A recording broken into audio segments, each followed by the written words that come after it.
This is the Patriots Catch-22 podcast with Evan Lazar and Alex Barth. I'm Evan Lazar. Evan Lazar. Hello, everybody. Nailed it. Joined as always by our Barth. That's a fit. That's a match. No risk it, no biscuit. 22. Here is Evan Lazar and Alex Barth. I really want to drink the Kool-Aid with this team right now because I am excited. I have the glass of Kool-Aid is on the table, right? Like I poured it. It's on the table. It's right there. I'm like about to pick it up and drink it. What's your favorite Kool-Aid? Do you have a favorite one?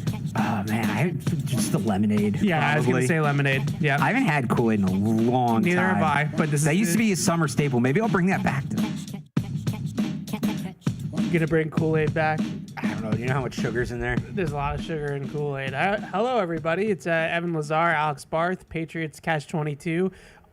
Really big off-season Catch-22. We're in the doldrums. That's the right word, right? Everybody gets on me about my words. Yeah. Doldrums of the off-season right now. So we're going to talk Patriots football, though. We still got plenty to talk about. We're going to do a little roster projection talk, and we'll take your calls and we'll take your emails. But before we get rolling here on all of that, I wasn't 100% sure that you were going to have time, Alex, for this podcast anymore, because you have expanded your podcast repertoire and now you are just on 17 different podcasts. So you are going to make time for Catch-22, correct? There's going to still be a podcast here. Yes, I am. You're referring to David Andrews is coming over, doing some stuff with the Sports Hub. We're super excited.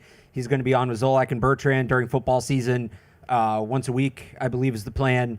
And then me and him are going to do something that kind of ties into that. And exactly what that is, we're still kind of figuring out. But there will be sort of something with me and David Andrews. So update your Alex Barth podcast co-host power rankings accordingly. I'm still number one. I'm number one. We'll let the people decide. David Andrews is number two because he's a Super Bowl champion. So obviously he's ahead of everybody else. But I'm still number one. I'll let the people decide. Well, I would also just say about all of this that, and I love David Andrews, but as soon as players retire, they immediately come to the dark side. They immediately come to the media, and now all of a sudden everybody wants to be in the media during their careers. David was great with I was going to say, not all of them. David Andrews was fantastic. I think there's a guy media. probably sitting in an office over that way that didn't do that. Maybe, but there's all I'm saying is that there's a lot of guys that are, not David Andrews. Andrews was great, but there are a lot of guys that weren't great with the media. And then all of a sudden they retire and now they're in the media because guess what? It's fun. It's a fun way to make some money. No doubt about it. It's not a real job. We know that, but I'm glad that you're still going to make time for this show. And that's pretty cool with David Andrews. Your name was even in the press release, along with David Andrews. Zoe and Beetle were in there, and he's going to be on that show. That's the only reason I specified it. Like him being on Zolak and Bertrand once a week, and he'll do some stuff on the pregame. That's the cool part. Yeah. And then he's just doing something with me. I don't know how they talked him into that, but I didn't even know that was going to be in the press release. Well, that's the other thing that I thought was funny about this is that you knew, but you didn't have a conversation with David about this ahead of time. So how did they talk David Andrews into doing a podcast with you? And I would say the same thing about me. If it was me, we've got good people over there. You got good people. I got to brush up, but I lean on you for a lot of the offensive line stuff, so I got to brush up on that. You do, because I can't come into that. Well, he can teach you. Not looking prepared. That's honestly kind of what I'm hoping it is just picking his brain on what's going on with the team, but kind of the football stuff in general. I think what will be cool about doing it this year is I think this year, and some of this goes back to last year, but this year as much as any other, I think fans are legitimately generally going to care about what's happening on the offensive line. He's the fourth overall pick on an offensive lineman. It was such a big issue last year. So getting to talk to an offensive lineman every week about what's going on with that, I think will be a really cool opportunity. Yeah, and it will be cool because he played in this system under Josh McDaniels for years and years, so he's going to know all the calls. He's going to know all the schemes that they're running up front. He's going to know all the protection numbers and all that fancy stuff. So that's really cool. But again, I'm really glad that you're still going to do this show. And how many podcasts do you have now that are Patriot-centric podcasts? We're Patriot-centric? We're going on double digits at this point. Yeah, this is what I thought. 4 or 5? No, it's more than that. It's more. No, I think it's about that. There might be a few more things in the works too. So. Oh, okay. Now, wow, what a tease. Wow, he's going to leave us behind, that's for sure. All right. Anyways, so what we're going to do from a serious standpoint on the show today is we are going to do a 53-man roster projection. You published a 53-man roster projection. I kind of have a half-baked one over here in my notes. So we're going to talk about yours, talk about where I would maybe differ from you, if not the same. And then also we're going to do that on the offense this week. And then we'll stretch it out, do the defense next week, and special teams. Don't forget about special teams next week. So let's get into it. Let's start with the offense. Yeah. And, there's a lot of burning questions that I have that kind of are subcategories to the roster projection itself that we can get into here at every position. You're talking about like the depth chart. Yeah, so this is kind of like a roster projection / roster reset, which we've done in the past as well. But we'll use the projection to kind of as a springboard here for the rest of it. And just starting at quarterback, I don't really feel that there's any doubt in my mind right now that it's going to be Drake May and Josh Dobbs as the quarterbacks.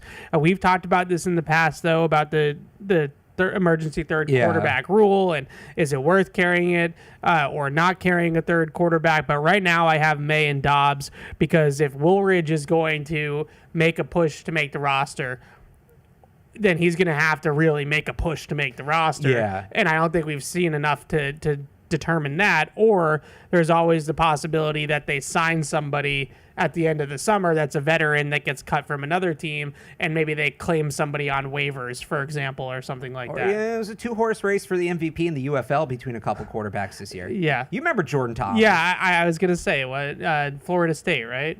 No, Ole Miss. Ole Miss? So it's Jordan Ta'amu. Why did I think Florida State? I don't know. Okay.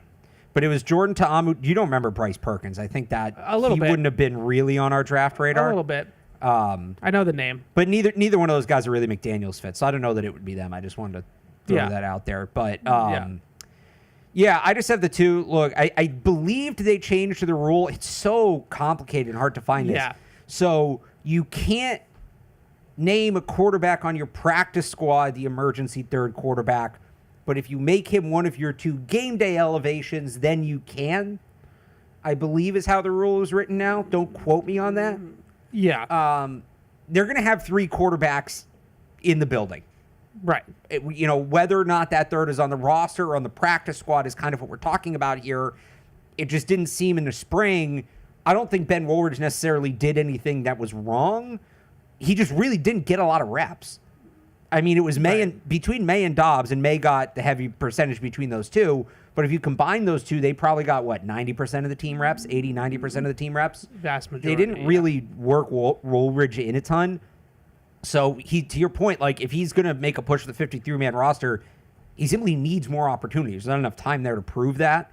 I think he can stick around on the practice squad. I love watching the way, we've talked about this, I love watching the way he goes about practice.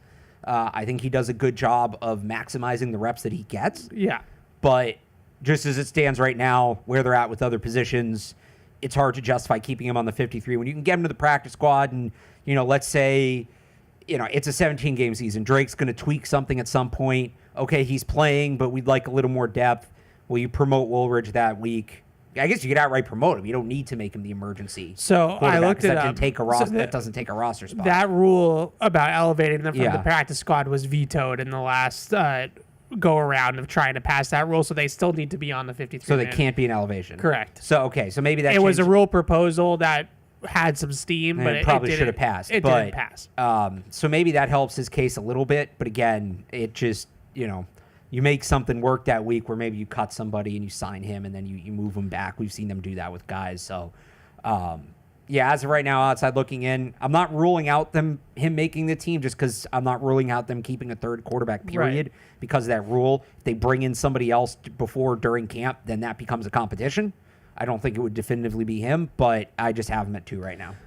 I just feel like this is no disrespect to Ben Woolridge, but in order to carry 3 quarterbacks, it has to be a pretty unique situation, similar, I guess. Really the only situation I can come up with is last year, where you have the veteran bridge quarterback, Josh Dobbs, highly drafted rookie, late draft pick rookie who has some upside like Joe Milton. Joe Milton was also just a better player. Joe Milton, I don't know every team's third quarterback. I feel comfortable in saying Joe Milton was the best third quarterback in football last year. It's possible. It's hard to imagine he wasn't. Yeah. So that's a very unique set of circumstances where you're in this quarterback transition and you have two young QBs that you just drafted and you want to keep both of them around.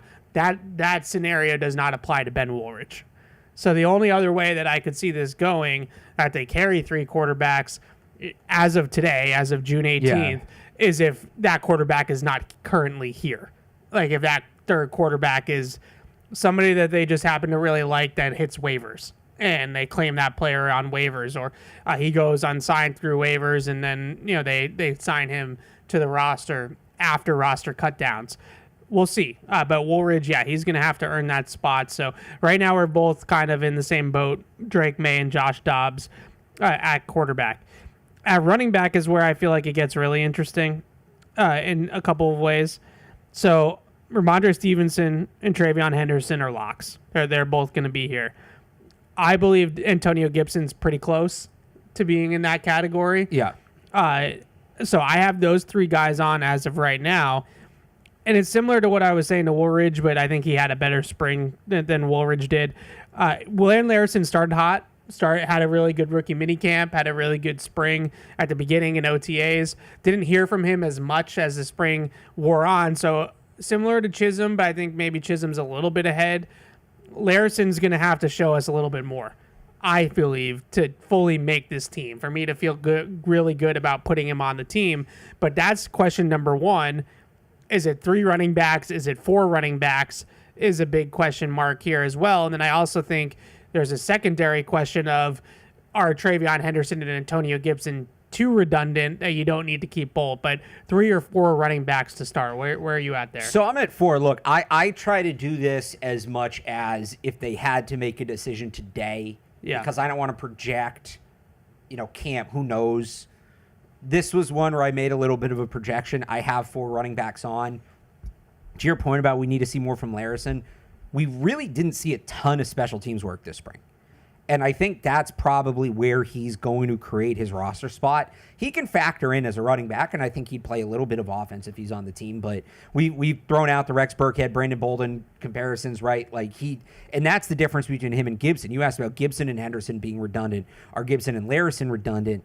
I think there's some redundancy there, but I love Larison's makeup for a special teams role. Yeah. So I think he gets, and they don't have a ton of guys that project as like those core special teamers, at least that we think are going to make the roster, right? They still have Brendan Schooler, but I think he gives them a body on special teams. He can play both the early down and passing down back roles, so he gives you a lot of versatility at a position where injuries generally pile up. And I know people have cited Mike Vrabel generally only keeps 3 running backs. Josh McDaniels generally keeps 4. So it will be interesting to see, is that something McDaniels goes to Vrabel and was like, to run my offense the way I want, I need 4 guys. I know you want 3, but I need 4. And maybe he says you take a guy from here, you take a guy from there, whatever. But, I mean, that's just such a McDaniels room. If you keep all 4, Stevenson's your early down guy, Henderson's your passing down guy, and then you have essentially 2 guys that can play both spots in Gibson and Larison, with one of those probably being more of a core special teamer. Actually, before I say this, I don't know that this was ever the room. Was the room ever at one point Bolden, White, not Bolden, or Bolden, but Blunt, White, Burkhead, Bolden?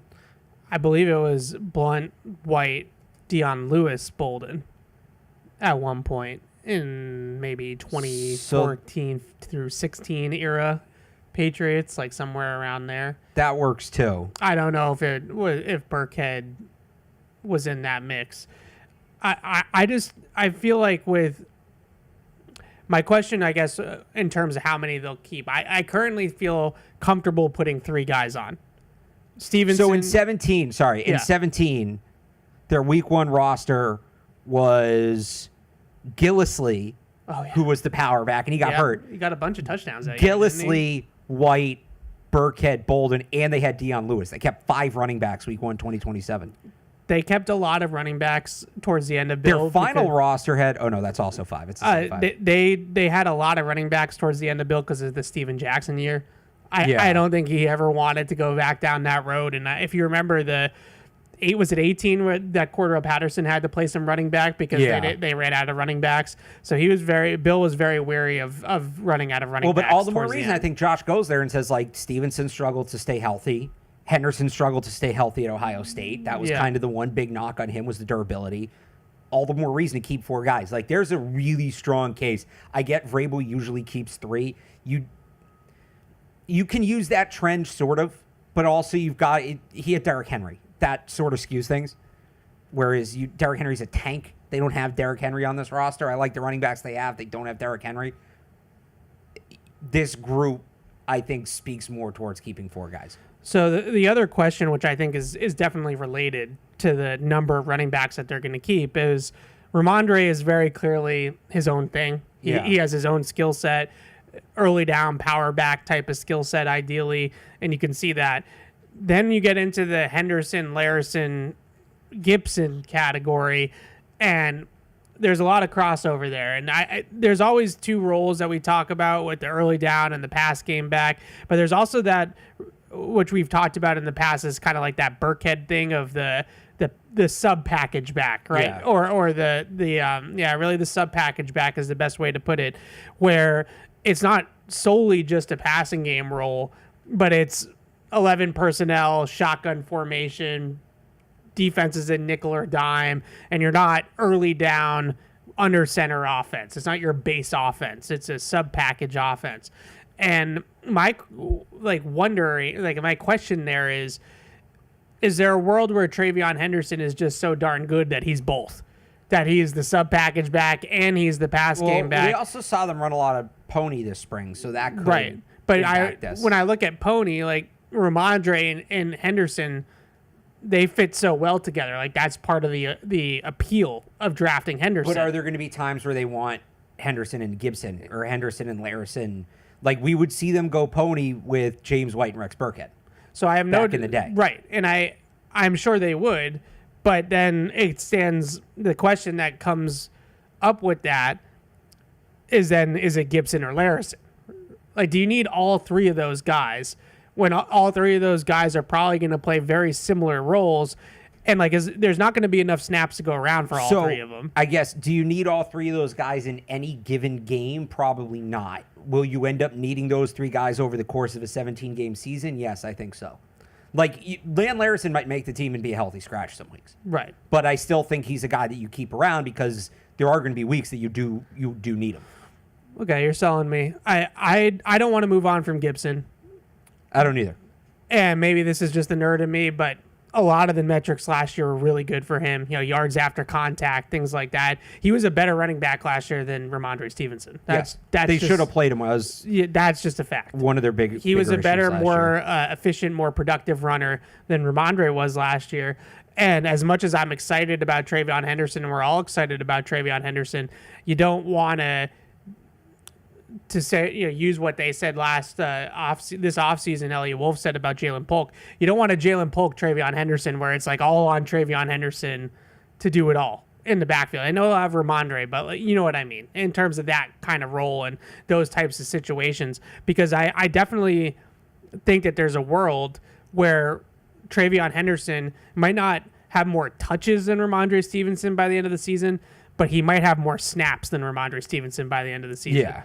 And that could be a lot for a rookie out of the gate. So I'm still hanging on to Gibson because of that. So right now I'm at Ramondre, Gibson, Henderson, and I have Larison squarely on the bubble. Like I think Larison's trending towards making the team, but I'm not fully putting him on the team. He's on the bubble, don't get me wrong, but I have him on. All right. Let's skip over wide receiver because it's such an interesting topic. What do you mean? Let's skip. We're going to come back to it. I'm going to go to tight ends and fullbacks first. So I group them together because they practice together. They're not fullback's not a running back. He's with the tight ends usually. So right now, and a long snapper's not a tight end. Well, that's just Madden. No, not anymore. That's just Madden. Not anymore. That no real football team is operating like that. They fixed it finally. So locks, Hunter Henry and Austin Hooper are going to be here. I feel pretty comfortable saying that. The 2 big questions are: do they carry a third tight end, a true third tight end? And do they carry a fullback? I'm willing to bet that they're going to carry a fullback. Same. Is it Brock Lampy? I think so. I think so too. I don't know for a fact that it's going to be Brock Lampy. It could be somebody else. I did look this up. Jakob Johnson's in Houston. He's on the Texans roster, so probably not going to be him. It could be somebody else. But I believe that they're going to carry a fullback right now. That fullback on this team is Brock Lampy. So Brock Lampy is the third guy that I have on. But as of right now, I do not have them carrying a true third tight end. Jaheim Bell, Jack Westover, CJ Dupree, G. Scott Jr. are the candidates there. And the main reason why I don't have them carrying a third tight end is because I think this is what the practice squad is now built for. I don't know. I think those guys, to use a baseball term, those guys are 4A players. And so do you need to take up a roster spot on a third tight end where if you get into a game week and you're like, we're going to be 12 personnel heavy, like the game plan is 12 personnel heavy, and if, knock on wood, some Henry or Hooper goes down, then we have to throw out the entire game plan because we don't have a second tight end to put on the field. So maybe this week we elevate Jaheim Bell, or this week we elevate CJ Dupree.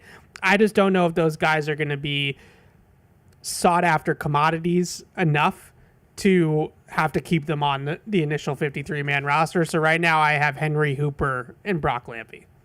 Yeah, I'm with you. I have the same thing. I just think nobody emerged. And look, maybe somebody, and CJ Dupree's kind of the guy you look at here because he's a blocking tight end, and what happens when the pads come on. Maybe somebody emerges and has a strong enough summer that now you feel, okay, we have to keep him on the roster, right? Sure. But for the time being, as it looks right now, you can get, I think of the four, you're probably not going to keep 4 tight ends on the practice squad, but you could keep 2, even 3 of these guys between Jaheim Bell, G. Scott, CJ Dupree, and Jack Westover. Jack Westover got some decent run this spring. Let's not write him out of this. And then you just elevate guys as needed. Like, that's such a classic usage of that practice squad elevation. And it's 3 per player, right? So let's say you keep 3 of them. Let's say you keep Bell, Dupree, and Westover. That's 9 weeks. Yeah. That's 9 weeks of third tight ends you have lined up. And we know how this works out. Obviously, you're not rooting for injury, but eventually a spot's going to open up. And when you need to put a tight end on the roster, you'll put a tight end on the roster. So for now, I think they could take advantage of the practice squad elevation. They only need to keep the 2 tight ends and Lampy, and they'll just elevate guys. So a couple of things I want to unpack here. Jaheim Bell, I want to start with him. I've been a little bit disappointed so far, and I know it's maybe a little bit unfair to say disappointed because he was a 7th-round pick, and my expectations probably shouldn't have been very high. But at the same time, I didn't, when they drafted him, I didn't feel like he was a true 7th-round pick. I felt like his talent level was higher than that. A lot of projections had him going like in the early to mid day 3 range, and he fell to the 7th round because he's a player without a position. Like, right. He's kind of this tweener fullback tight end type. He's a little too tall, a little too big to be a fullback, but he's not a natural inline tight end either. So he's kind of a man without a home right now, or a man without a position, and that hurt him in the draft as well. And I just wonder, and maybe it's not in this system, maybe this is not the right fit for him. Maybe he is a Jonnu Smith type that needs to be in a West Coast offense with Kyle Shanahan or with Mike McDaniel, who had a great year with Jonnu Smith last year. But there's got to be a way, in theory, that somebody could tap into that Jaheim Bell athleticism. Like, he's clearly a great athlete, tested extremely well, big, fast, strong guy. Like, there's clearly a raw skill set there and a raw talent there. But in my opinion, the way that you have to go about untapping that is that he has to have a very scheme-specific role. You know, you're going to have to find ways schematically to get him the ball in pockets of space where he can use his ball-carrying skill, whether it's a screen, whether it's, sliding him across the formation on a bootleg, whether it's a crossing route, a seam route, just things that are runways that create those foot races for him all over the field. If you're asking him to just like run routes and break down and catch the ball, and he's going to look clunky and it's going to look unorthodox, a lot like it did for Johnny in this offense. It's just not going to look right. So is there a world that Jaheim Bell works here? Like, what's the path for Jaheim Bell to work here? Because I still think it's ideally his role is pretty similar to like how the 49ers use Kyle Juszczyk. Like, he's a traditional fullback some of the time, probably the majority of the time. But in reality, he's kind of this Swiss Army knife blocker who can block from multiple alignments, catch the ball from multiple alignments, detach from the formation. Not a guy that's got his hand in the dirt at the end of the line of scrimmage. So do you see a path for Jaheim Bell here? There's a path. I just don't know. Okay, so are you keeping a true fullback and an H-back? Because we've talked about this. I think he can do some of that Kyle Juszczyk fullback stuff, but that's not how Josh McDaniels has traditionally used the position. He's used the position as who's meeting the linebacker in the A-gap. And that's something that, Bell's not really a blocker in that way. He's not somebody who's just going to put his head down the way Lampy does. So, and they've struggled with scheme touch players as a whole, like you said with Jonnu Smith. So, I mean, you could keep both. When you're having an H-back where you also have a traditional fullback, so he's doing less, that's a pretty limited role.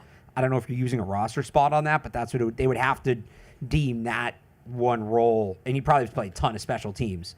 They'd have to deem that role being worth a practice squad spot. Agreed. Or a roster spot. If he can't play traditional fullback, I think it's a tough path for him. And I don't think that he's high cut. So he's not really built to sink and meet the guy in the hole and realistically, what are you looking for more out of that role? It's that traditional fullback stuff. So you're going to keep the guy that's better than that in Lampy. So like you said, that brings us to Dupree and Jack Westover, who Jack Westover got a lot of run in the spring. Yeah. I don't know how much I'm going to look into that. It's the spring. I think they like Jack Westover. Austin Hooper wasn't really a full go. It didn't seem like for some of the spring. Right, but somebody from that group before had to get those snaps. And it was Jack Westover. Yeah. So what do we make of that? Because if we're just taking it at face value of what was happening in front of us during the last couple weeks, Jack Westover was involved. Jack Westover right now might be the third tight end, and that can change, but that's what that told me, is he's the third. And look, I think you split that into... Well, Jaheim Bell is not going to do the stuff Austin Hooper did. He's more specialized. And even C.J. Dupree is more of a blocker. He's not going to do the stuff Austin Hooper did. So it breaks down a little bit more. But if that's what they... what do they want? We kind of are assuming they want a blocker for that third tight end, and that would make sense. What if they just want another body who can do the stuff Hooper and Henry do as, insurance? Well, then it's between Jack Westover and G. Scott. Yeah. Because that's those... I mean, G. Scott was a 4-star receiver at Ohio State, and then I think he was 4-star, and then moved to tight end. So he's a true receiving tight end. Does Jack Westover give you any Jacob Hollister vibes? Maybe that's just the lazy comparison a little by bit. me, but that's kind of how I see him. And Jacob Hollister, not that he's had this great career, but the times that he has been good, it's been stuff near the line of scrimmage, and he's a pretty good athlete. He can win those foot races to the edges and things like that on shallow crossers and things, and leaks into the flat and all that kind of stuff. That's sort of how I see Jack Westover in terms of the skill set. He's carved out an 8-year NFL career. There's a spot for that guy in the league, and there are some similarities there. It doesn't mean that he's great, but there's a spot for that guy in the league. So C.J. Dupree, I'm still holding out hope. That's one of my UDFA guys, and I still have real estate on C.J. Dupree Island. Right? By the way, G. Scott was the 70th ranked player in the class of 2020. Is that good? Was a top 100 recruit. Oh, so it's good. He was the 70th best player in his high school class nationally. Sounds good. Sounds all right. He was a wide receiver recruit at Ohio State. That's usually something. It's pretty good. Yeah. All right. So maybe he's that guy. I'm just saying, I think everybody got excited about C.J. Dupree, and I am excited about C.J. Dupree. Part of the reason you get excited about C.J. Dupree... I got real estate on the island. I got a big, nice mansion I'm not saying island. it's wrong to be excited about him, but part of the reason I think, from a Patriots perspective, you get excited about him is their top 2 tight ends aren't really blockers. He's a blocking tight end.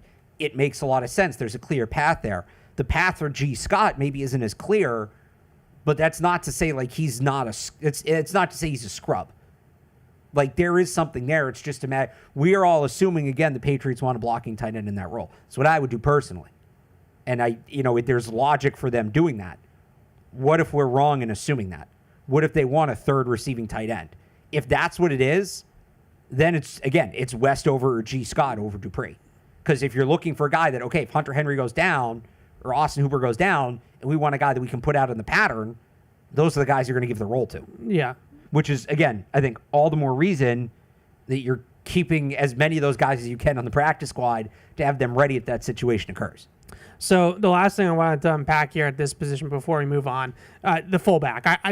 we both feel like the fullback's back. And when we saw it in the spring, there's a lot. And we're both happy about that. Yes. There was a lot of fullback stuff going on in the spring, a lot of regular, a lot of base personnel going on with the fullback. Brock Lampy right now is the guy. And I've used this analogy before, but it's like when you're on a hockey team or a lacrosse team that has one goalie, and so you just automatically default know who the goalie is. Right now, that's Brock Lampy at the fullback position.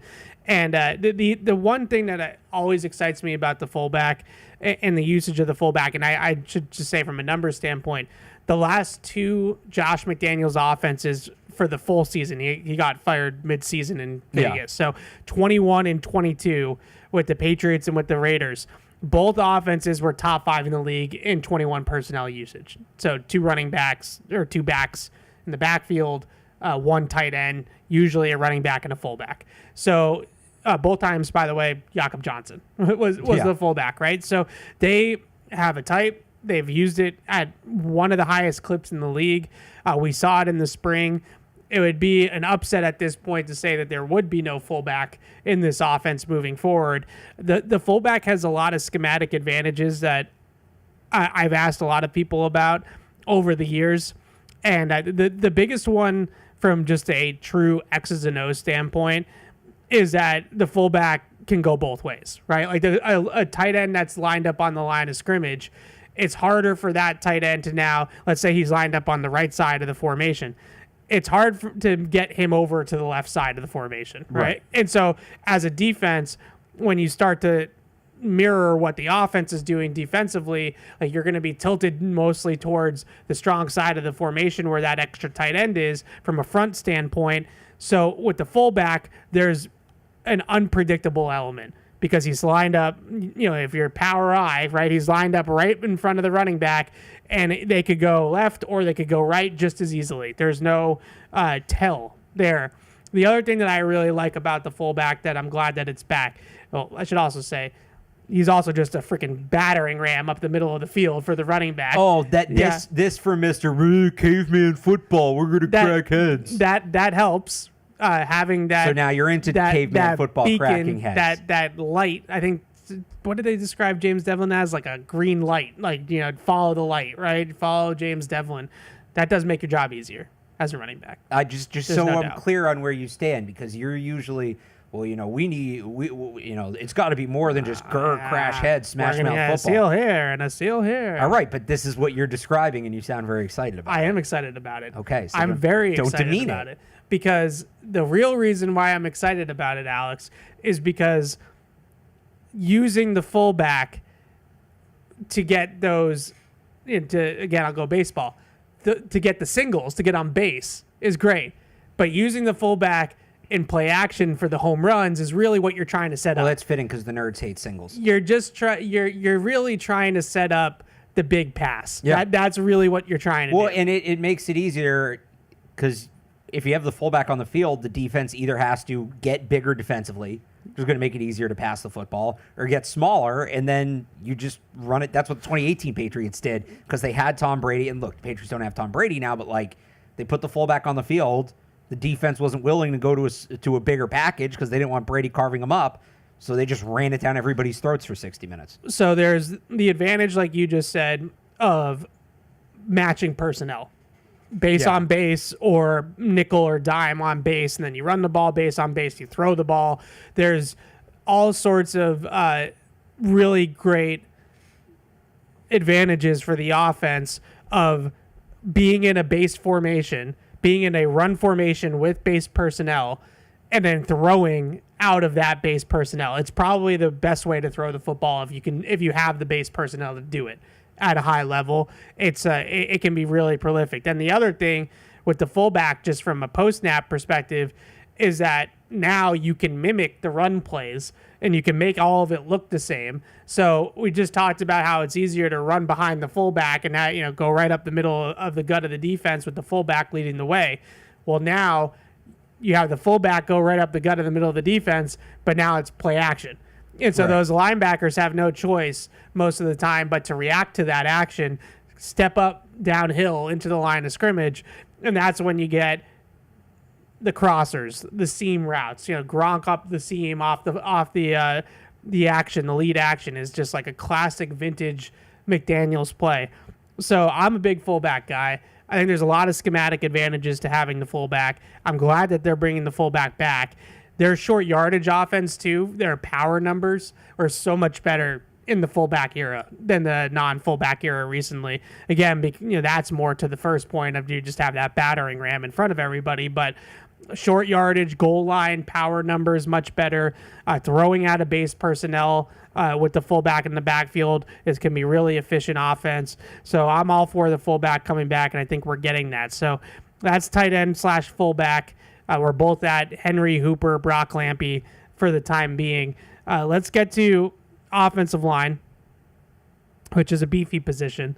I almost want to break this up into guards and interior guards, tackles, and interior guys. There aren't that many guys. I have one guy that two, I guess, that really crossed that. There's so many guys. Yeah. Is my point in general. How many did you keep? So I have, let's see, I have 10. I was so tempted to keep 10. I ended up with 9, but my 54th or 55th player is. So 54th player at tackle. Yeah. 2 locks, Will Campbell, Morgan Moses. Of course. Obviously.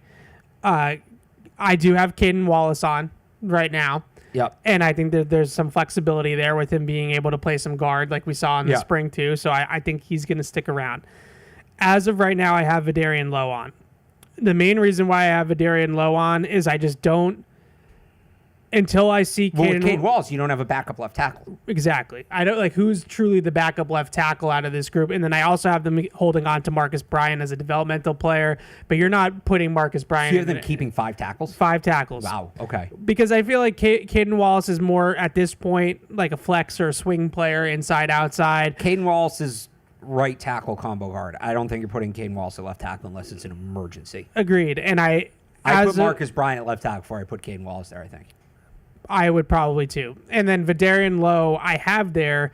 I know he's a point of contention with people after last year. But really, what's your left tackle depth look like if he's not here? So I got a little creative with it. Okay. So I have more Campbell, Moses, Wallace. Yep. And so I was between for my backup left tackle because I'm with you. You need somebody. I ended up cutting Marcus Bryant because I went purely on versatility. I have Jack Connolly. And the idea being, if Will Campbell gets hurt in a game, it might not be pretty, but Jack Connolly's played it. He'll get you through the week. And then you're keeping Marcus Bryant on the practice squad and maybe Vidarian Lowe as well. And then the next week you add one of those guys to the roster if Will Campbell's going to miss time. So that's not a good spot to be in. There's a lot, and I don't mean that's not that different than your spot. No, I just mean in general, like regardless of they don't have a real backup left tackle. Now, I think that you could probably say that about a lot of teams. Yeah, that there's a depression on tackles right now, and I think there's a lot of teams that probably sit back and say, "Oh, our depth at left tackle is not great," but he's the 4th overall pick. So this comes with the territory of something of this territory of being the 4th overall pick. When I did this exercise, it definitely put in perspective how much is riding on Will Campbell. Yes. And it doesn't even need to be that Will Campbell's a stud. He just needs to be starting caliber. He needs to be starting caliber, and he needs to make it the season. Like, he's going to have to, like, if they have a major injury, again, knock on wood, to Will Campbell, that's one of those Jenga pieces that I think is gigantic. Now you're back where you were last year, essentially, because they didn't really add a true backup left tackle. So, again, I was between – the reason I didn't keep Lowe is because whether it's Bryant or whether it's Conley, Marcus Bryant can play both tackle spots. Jack Connolly can play both tackle spots and both guard spots. Now, can he do it at an NFL level? This is what we're going to see this summer, and maybe Jack Connolly comes out this summer and isn't good, and I'll adjust, and I'll put Marcus Bryant or Vidarian Lowe back on the roster, right? But they were giving him a ton of opportunities this spring. It felt like they were moving him around. It felt like somebody they wanted to keep, and if he can play on the left side, again, it's not like you're going into the season, you can't make moves. You might end up in a bad spot for a game, as they did multiple times last year. Who was the guy they got off the Rams practice squad who had like never played tackle, and he had to play tackle for half a game because people got hurt and then they cut him? Oh. Do you know who I'm talking about? Yes. And the name is... Right, because they ran through so many different players last year. But the point being, like, I think Jack Connolly could, if he's the player I think he is, I don't know that I want him starting games for the Patriots at left tackle, but if he has to get you through the rest of a game after Campbell gets hurt, and then you bring Lowe or Bryant back from the practice squad the next week, that's what you do. Okay, that's a fair enough reasoning. I just and the same could be said for Marcus Bryant. Literally, the tiebreaker for me was Marcus Bryant plays both tackles. Connolly plays both tackles and both guards. I went with the guy that. You're talking about Zach Thomas instead of two. Yes, I knew it was the name of another NFL player. Zach Thomas. Zach Thomas. Yes. So I understand what you're talking about. I just I look at Will Campbell, rookie. I'm not saying that Will Campbell is going to get benched for Vidarian Lowe by any means. Is there a chance that Will Campbell gets hurt though as a rookie in his first NFL season and doesn't go the full 17 games? I think you have to count on that being a possibility. And Vidarian Lowe right now is the only guy on the team that has any real starting experience at the position. So Jack Conley's an interesting one. Maybe he earns that kind of keep. So at interior offensive line now, Onwenu, Bradbury, Cole Strange. Yeah. Right now, I have Jared Wilson and City So on as well. So I do not have Layden Robinson on. I don't either. I have Connolly, Onwenu, So, Strange, Bradbury, Wilson. And then I had Ben Brown right on the bubble. Yeah, so I have Layden Robinson and Ben Brown as right on the bubble as well. Onwenu, Bradbury, Strange, I feel pretty good that those three are going to be here. And Wilson, obviously, as the rookie, third round pick will be here as well. Really, it's just a matter of, do you need to keep a fifth guy in that mix? Well, again, a guy like Connolly who can City? play guard and tackle. That's what I thought. That's what I kept City Gives you that? For maybe a little bit. I don't think know that City can play tackle. I don't think he can play left tackle. But yeah. I think maybe right tackle. I mean, when it comes to Layden Robinson, because I've been asked why I wasn't talking about him more, we didn't really see him in the spring, and it didn't seem like he was hurt. He just wasn't getting reps. Tyrese Robinson got more reps than Layden Robinson did. I don't know what's going on with Layden Robinson. Did you have Wes Schweitzer on before you retired? Yes. So did I. I don't know what's going on with Layden Robinson. It's one of the bigger under the radar storylines that I would say I have about the offensive line right now. It just doesn't seem like he's in their plans. No, it doesn't. I don't know what it is. I don't know if it's that he's not picking it up. I don't know if when I say up, I mean the scheme, the offense. He's not picking it up. I don't know what it is. I don't want to speculate. I have no idea. But based off the spring, it was Strange. It was Schweitzer when he was still participating. It was Tyrese Robinson. Yeah. It was City. It was pretty much anybody. Everybody but Layden Robinson. Yeah. And that's telling. That's got to be telling. No, it definitely is. As somebody pointed out to me, and we'll get to wide receivers in a second, I have as many 2025 UDFAs making the team as I do 2024 draft picks. That's fair. I mean, it's a new vision. It's a new coaching staff. Yes. It's a new offense.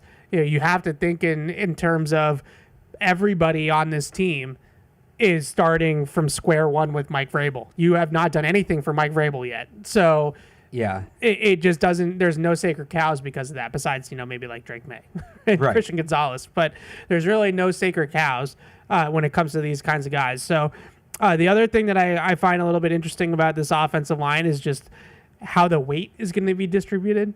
I don't know. I know that sounds like silly, but they're going to be bigger on the right side than the left side. Yeah. And like, is that classic McDaniels though? Very much so though. It's going to be very pronounced because you're going to have.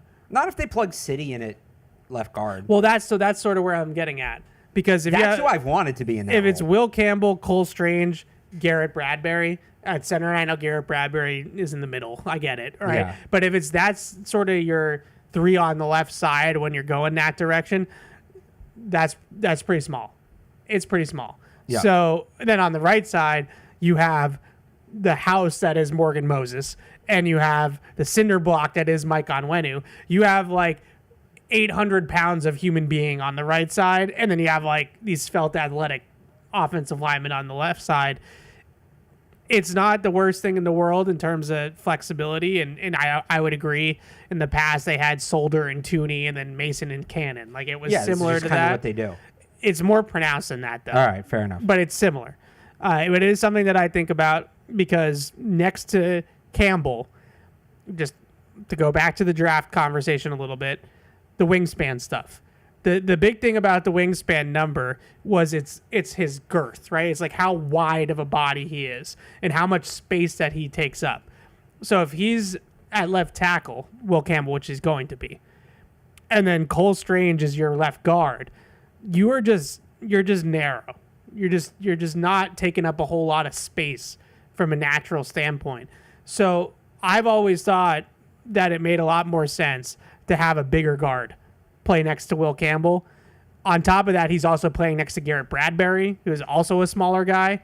So it would help, I think, on both sides of Campbell and Bradbury to have girthier, bigger dudes next to him at left guard. Who is that left guard? Is it City? City, so based on their roster right now. Or could it be my guy, Jared Wilson? I still think if Jared Wilson's good enough to start, you play him at center. Okay. And then that solves some of your problem at guard in terms of the size, because now your center's bigger. Your center's bigger. I still think if Jared Wilson's good enough to start, you start him at center. Like, you let him work at that position, and then, like, Ben Brown's right on the bubble, too. I had Ben Brown, so you know how I do, like, my, like, last 3 on, last 3 off? Yes. So I had 2 linemen that were my, like, next 3 off, and it was Marcus Bryant and Ben Brown. Yeah, so my bubble... Because if you're going to start Jared Wilson at left guard, like, let's go down this road. Right. If you're going to start Jared Wilson at left guard, yes, now you have to keep Ben Brown as a backup center. Yeah. Unless you kick Jared Wilson into center. We know that that's not their philosophy, though. They want 1 in, 1 out. Or if it's Cole Strange. Okay, I didn't think of that. You're right. But either one of those. But guys. did Cole Strange get any center reps this spring that we saw? Not like very sparingly. Very sparingly. So most of it was in like positional. I think if stuff, if Jared Wilson's going to start at left guard, now maybe you don't need to keep Jack Conley, Tyrese Robinson, whoever that guy is, and that's where that spot goes to Ben Brown. It's just something to think about. They're not very big on that left side, and they're not going to be big at center if it's Garrett Bradbury either. Who I know that we're all excited about Jared Wilson, and there is a world where Jared Wilson just gets healthy, gets on the field, is participating, it comes out like gangbusters and wins the job away from Bradbury. But Bradbury's experience, his steadiness, I just feel like there's a really good chance that Bradbury's a starting center. So the last one, definitely the one that gets the most headlines and the most attention is, of course, wide receiver. So there's one guy in here that was a million guys that I have that are interesting, but in terms of the locks, give us the total number that you have. 7. Same. So in terms of the locks, and I want to say this, we're going to do defense next week, so I won't give out any names, but I did this strictly one time through, just gut reaction, on, off, and I got exactly 53 players the first time. That's impressive. To me, that tells you just where this roster is, and not necessarily in a bad way, but just kind of in a bad way. Like, there just isn't a whole lot of guys that I felt guilty being like, no. I think Larson's the only guy you've said so far is on the bubble. Yeah. So, at wide receiver, there's so many. There's like a million questions. Yeah. Stephon Diggs is going to be on the New England Patriots. Is he going to start the year on PUP, or is he going to start the year on the active roster? I had him week 1, just based off how he looked this spring. I have him on the active roster. I do as well, but there's that storyline that's going to be something to monitor the entire training camp. Stephon Diggs is going to be here, though, so let's just earmark him for some sort of spot in this organization. Demario Douglas, I think, is fine. Yeah. I good spring, good mini camp especially.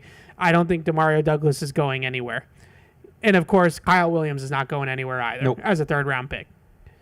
The one guy that I want to say is a lock, who I'm not 100% sure because I hear it from other people in in the beat, is Matt Collins. Like, I think Matt Collins is a lock personally because I feel like they have a vision of on and off the field how Matt Collins is going to fit into their culture.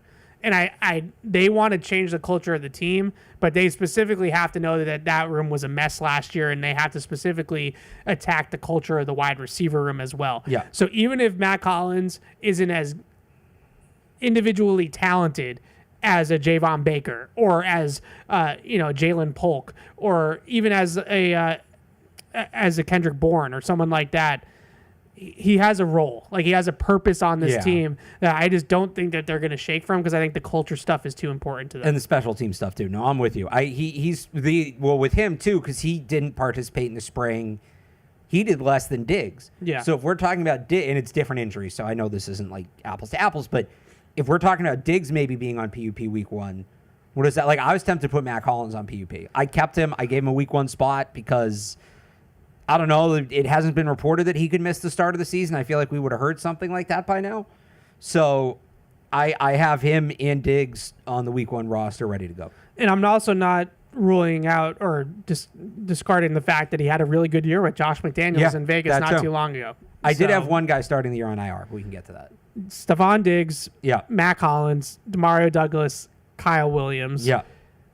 These last 3 spots, you could talk me into keeping only 2 of these guys. You could talk me into all 3 of them. Kendrick Bourne. Yep. I have Kendrick Bourne on now. Yep. The main reason I have him on now is because of that 2021 season with Josh McDaniels. So it's that, and he was very involved in the spring. He was very involved. It looks like McDaniel still wants to work with him. He did not. We saw some wide receivers who we'll get to, who their usage looked more on the bubble.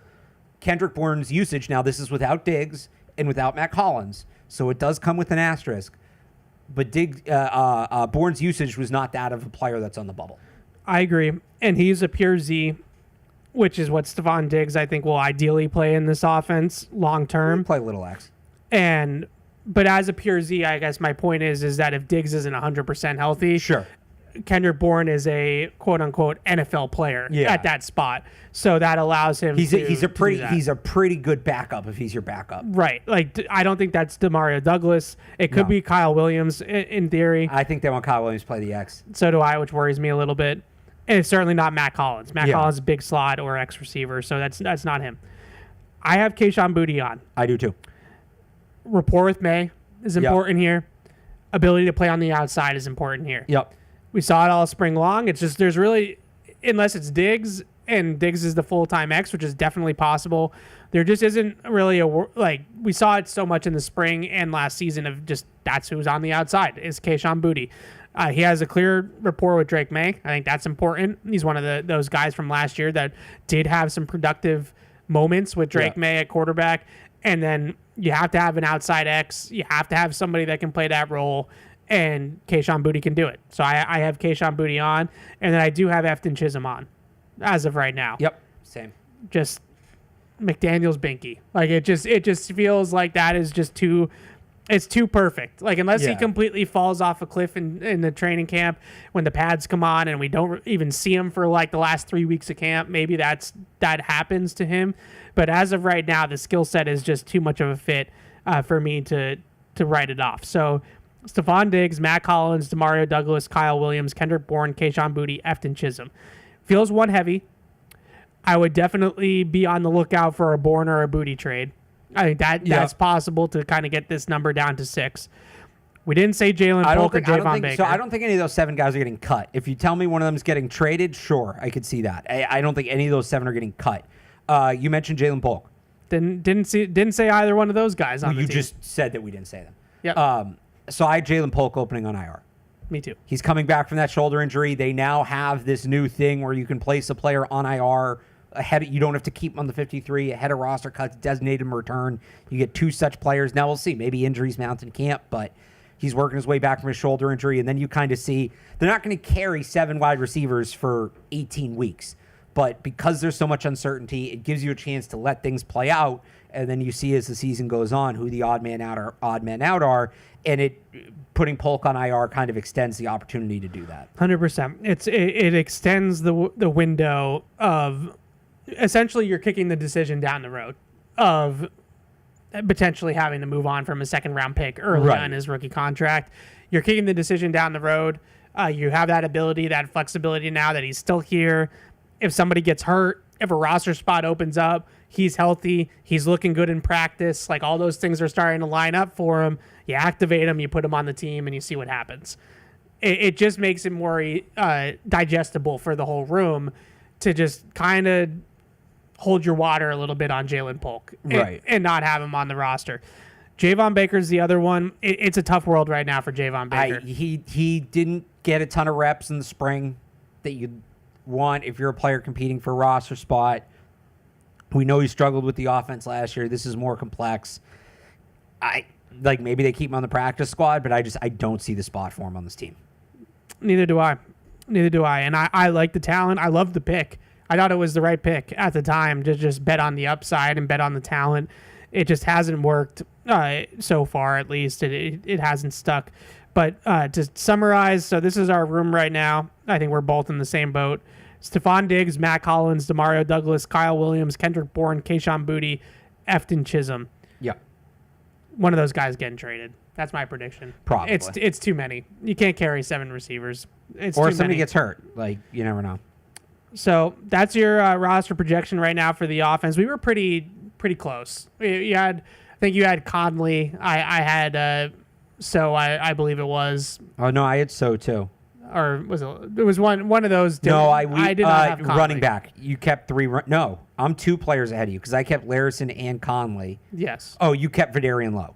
So I'm Yeah. 1 player ahead of you going to the defense, but All right, pretty close. Pretty similar. Pretty close. You're usually better at this than me. I'll own that. I'm not very, roster projection wise. I feel like I get too attached to the guys that I like. I used and to not, do that. and not I as it. was I'm, you know what? I'd rather be right. Right. Like I'm not thinking enough. I don't think enough about what they're gonna do.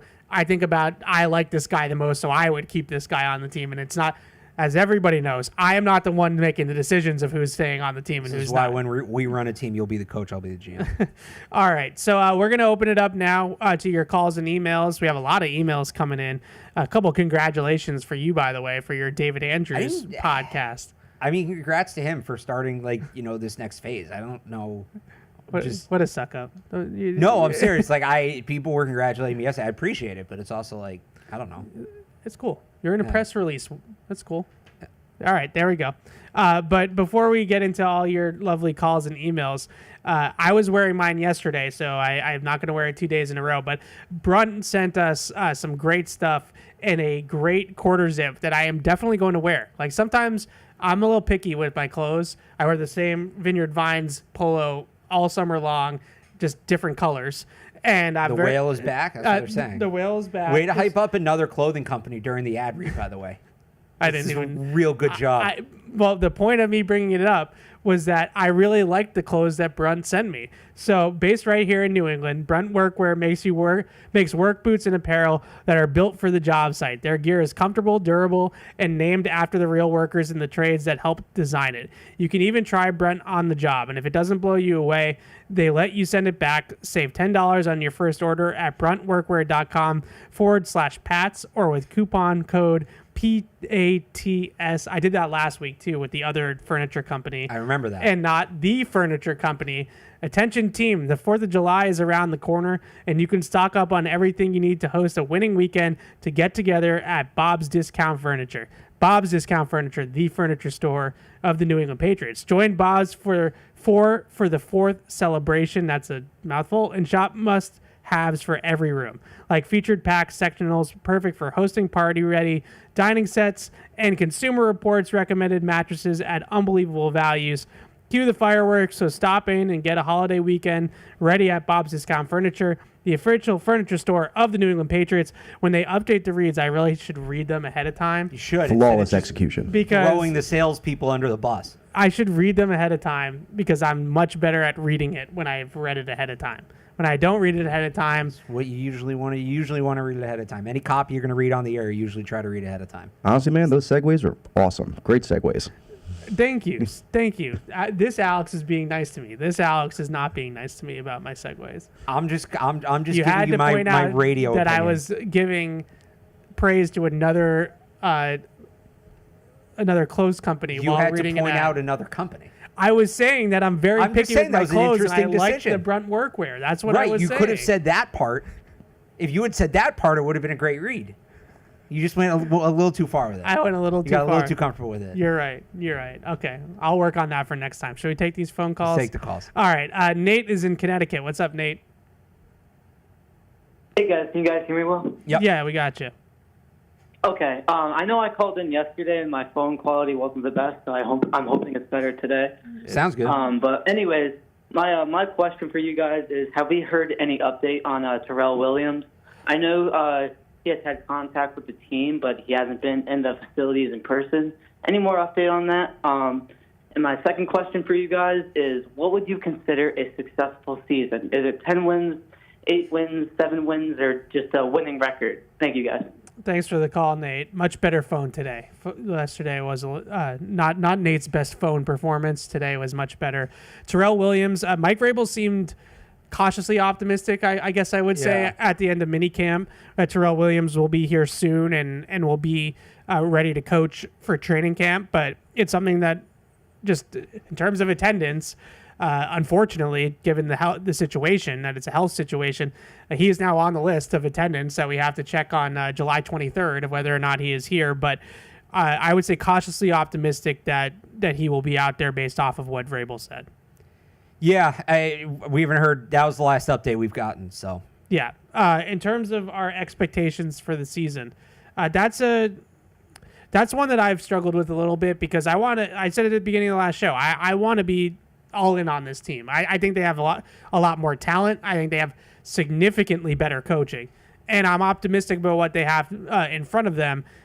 I'm just gonna have to see some of it to believe some of it in terms of predicting them to be in playoff contention or double-digit wins.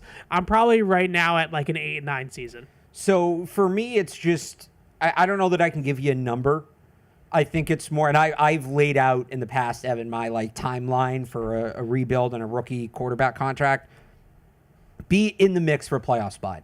Week 18 should matter. If they ultimately don't get in, but they're playing meaningful football in Week 18, and like there's other things within this. Obviously, you want to see Drake May take a step forward, things like that. But I think all things considered, if Week 18 is a meaningful game for them and not in the way it was last year, like a real playoff implication meaningful game for them, I would say they had that's the baseline for me. Like, okay, I think they had the kind of season they needed to have, and then next year the expectation would be not only that they make the playoffs, that they are, Week 18 is at least relevant for the division, that they're competing for the division down to the end. So let me ask you this then. Yeah. You said Week 18 not in the way of last year. Right. Obviously. That was kind of just tongue-in-cheek. I know. Yeah. 2022, Week 18 was technically, they were alive in Week 18. It was a game in Buffalo. It was the Naheem Hines 2-touchdown return game. That was the game after Hamlin, right? Yeah. Yeah. I think it might have been the first home game after that for the Bills.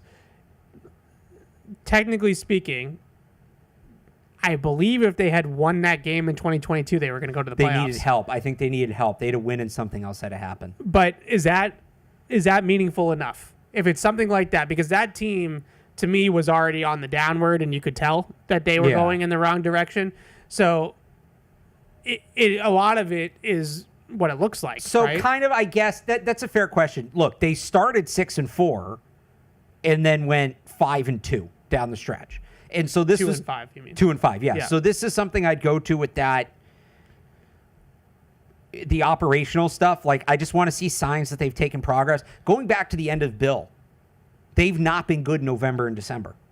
No. So, look, if it's something like that, here's where again it's like I can't. It's tough to give a straight answer, and I know this is classic me, but like, did they go 6-4 and then 2-5, and they're attempting to back in with the win? What if they start 2-5 and then go 6-4, and maybe they lose the last week, and that's why they don't get in, but they won 6 of their last 10 games? That to me would be okay. It's different, right? Like that's what I'm saying. Is that it all depends on how it looks, because that Week 18 game could be meaningful, like it was in 2022, but it wasn't really like you knew that team was not very good. You could feel they it. Also. Okay, but here's the thing.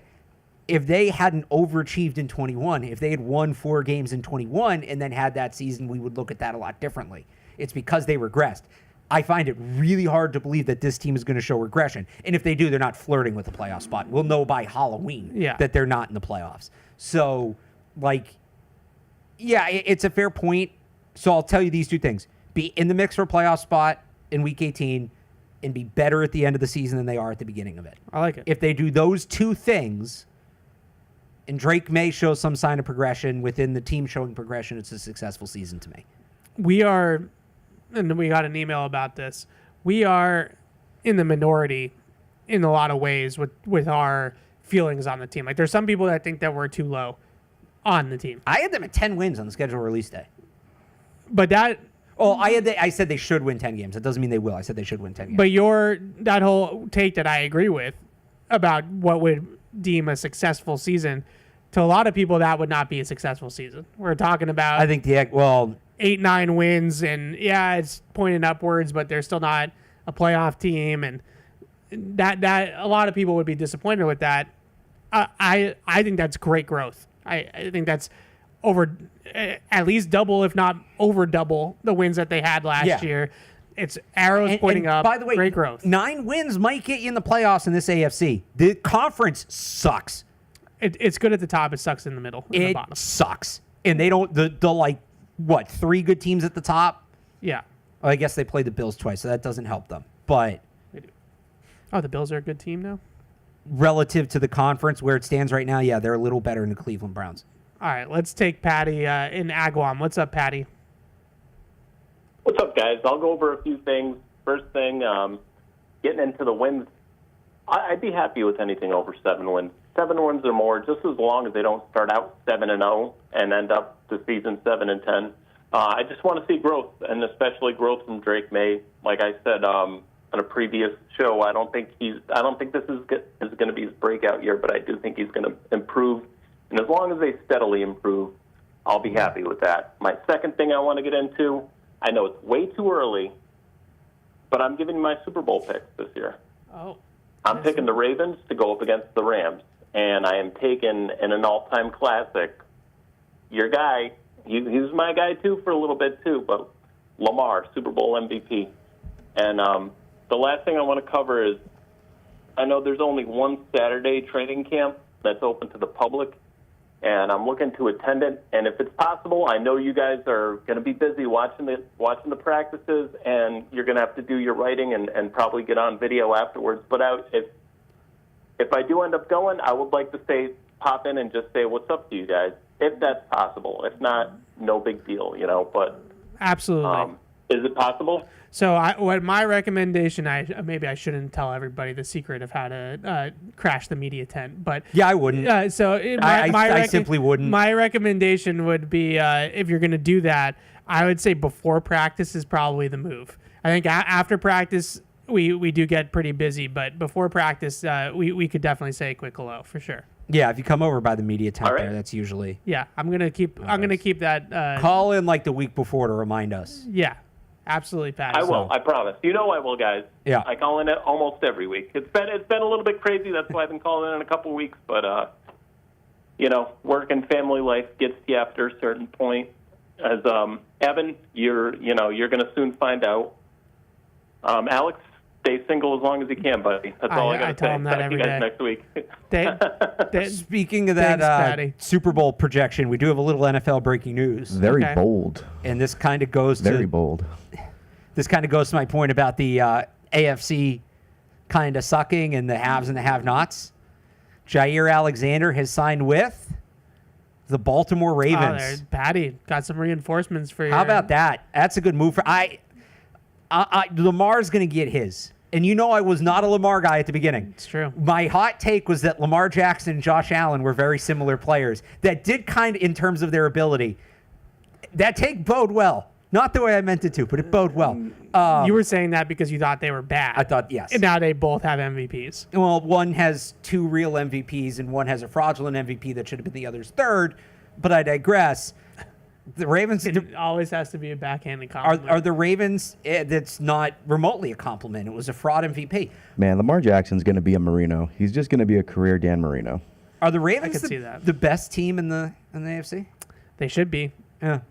I mean, they might have been before they signed Jair Alexander. I don't think I'm being a prisoner of the moment here, but that's a great addition for them. Lamar and Josh Allen I've loved both of them. Love watching both of them. I would say Lamar is probably my favorite quarterback in the NFL currently. That isn't playing for the Patriots. That would be where I'm at with Lamar. I just pulled up his playoff box scores, and look, box score scouting stinks. I of all people should not be doing this, but to pick the Ravens to win the Super Bowl, he's going to have to play better than he's really played. thought so. I always thought a lot of that was just because he runs so much. He was hurt at the end of the year and he wasn't himself. But they added Derrick Henry last year, and that should have made a difference. Yeah. Was he better in the playoff game last year? I don't remember. He was better. He was bad, and then he turned it on and got them back in the game. Right. He threw a really bad pick against Buffalo, with just a bad pick. He also fumbled against Buffalo as well. So he had 2 turnovers against the Bills. I think they were both in the first half, if I remember correctly. And then he was literally a Mark Andrews drop 2-point conversion away from having that game in overtime. So let's call it for what it is. In the second half of the game, he put Baltimore on his back and got them back in the game. Mahomes is just taking advantage of Allen and Jackson just choking and puking all over themselves in every shot. And in this case, Joe Burrow to load up again. Buffalo and Baltimore played in the divisional round, which that's a heavyweight divisional round matchup. They could have had seeding gone a different way. But he was, just from the box score, he was 16 for 21 for 175 and 2 touchdowns against Pittsburgh in that win. He did rush for 81 yards. Yeah, that Pittsburgh win really felt like them being like, we know we're the better team, but the Patriots played these games. Let's get in, get out, don't get hurt, no need to get flashy. 175 ain't great. 8.3 yards per attempt. So it wasn't. Yeah. It was efficient, but it wasn't a high volume game for Lamar. And then in the Buffalo playoff game, he was 18 for 25 for 254, 2 touchdowns, 1 pick. He only ran it 6 times, 6 for 39 yards, and then he had the fumble lost as well. So I want Lamar to win a Super Bowl, maybe more than any quarterback that's not named Drake May in the NFL. I'd love to see it, but he's going to have to be a little bit better. I hate that. Like, I hate that narrative. I hate all of that. But that's just in his case, it's probably an accurate conversation. It's wide open again. I mean, the Chiefs are the Chiefs. You can't rule them out, but they've lost talent. The Ravens and Bills continue to choke and puke all over themselves in big moments. The Texans took a step back last year, and where's C.J. Stroud at? And he's now got this, what's a shoulder issue, right? That's limited him throwing in camp. Who's next? Is it the Steelers? No. Is it the Dolphins? No. I'm just looking at the second-place teams. Is it the Chargers? Is it the Broncos? I don't think so. The Chargers on paper should be, but they won't. So the other question that and we kind of talked about this on Pew, and Patty kind of jogged my brain about it. I don't even think there's a take there beyond just like it's not a good conference. No, but with Drake May and our expectations for Drake May, just talking about his entire career now, just as a whole, you can't use Brady. Like, Brady as being the bar is a bar that will never be reached again. It's unfair to everybody. We have to have a different bar for what is deemed a good career, what is deemed he passes, because I think there's a lot of still, and I understand it, he won 1 game last year. There's a lot of people out there that still aren't ready to anoint him like the franchise quarterback, the guy. Yeah. But what's our bar for him being the guy? Because for other teams that don't have a Tom Brady in their history, the bar for being the guy is very different than what we know it is around here. So you bring up the Chargers. Yeah. Justin Herbert is the guy. There's no doubt that Justin Herbert's a great talent and a great quarterback. You not seen those like burner Twitter accounts saying like per sources that definitely don't exist, there's going to be like a Alex Smith, Patrick Mahomes thing with Justin Herbert and Trey Lance? No. If anybody's going to do that, it is Harbaugh, but that's not happening. So Justin Herbert is the undisputed quote-unquote guy in LA. He has not won a playoff game yet.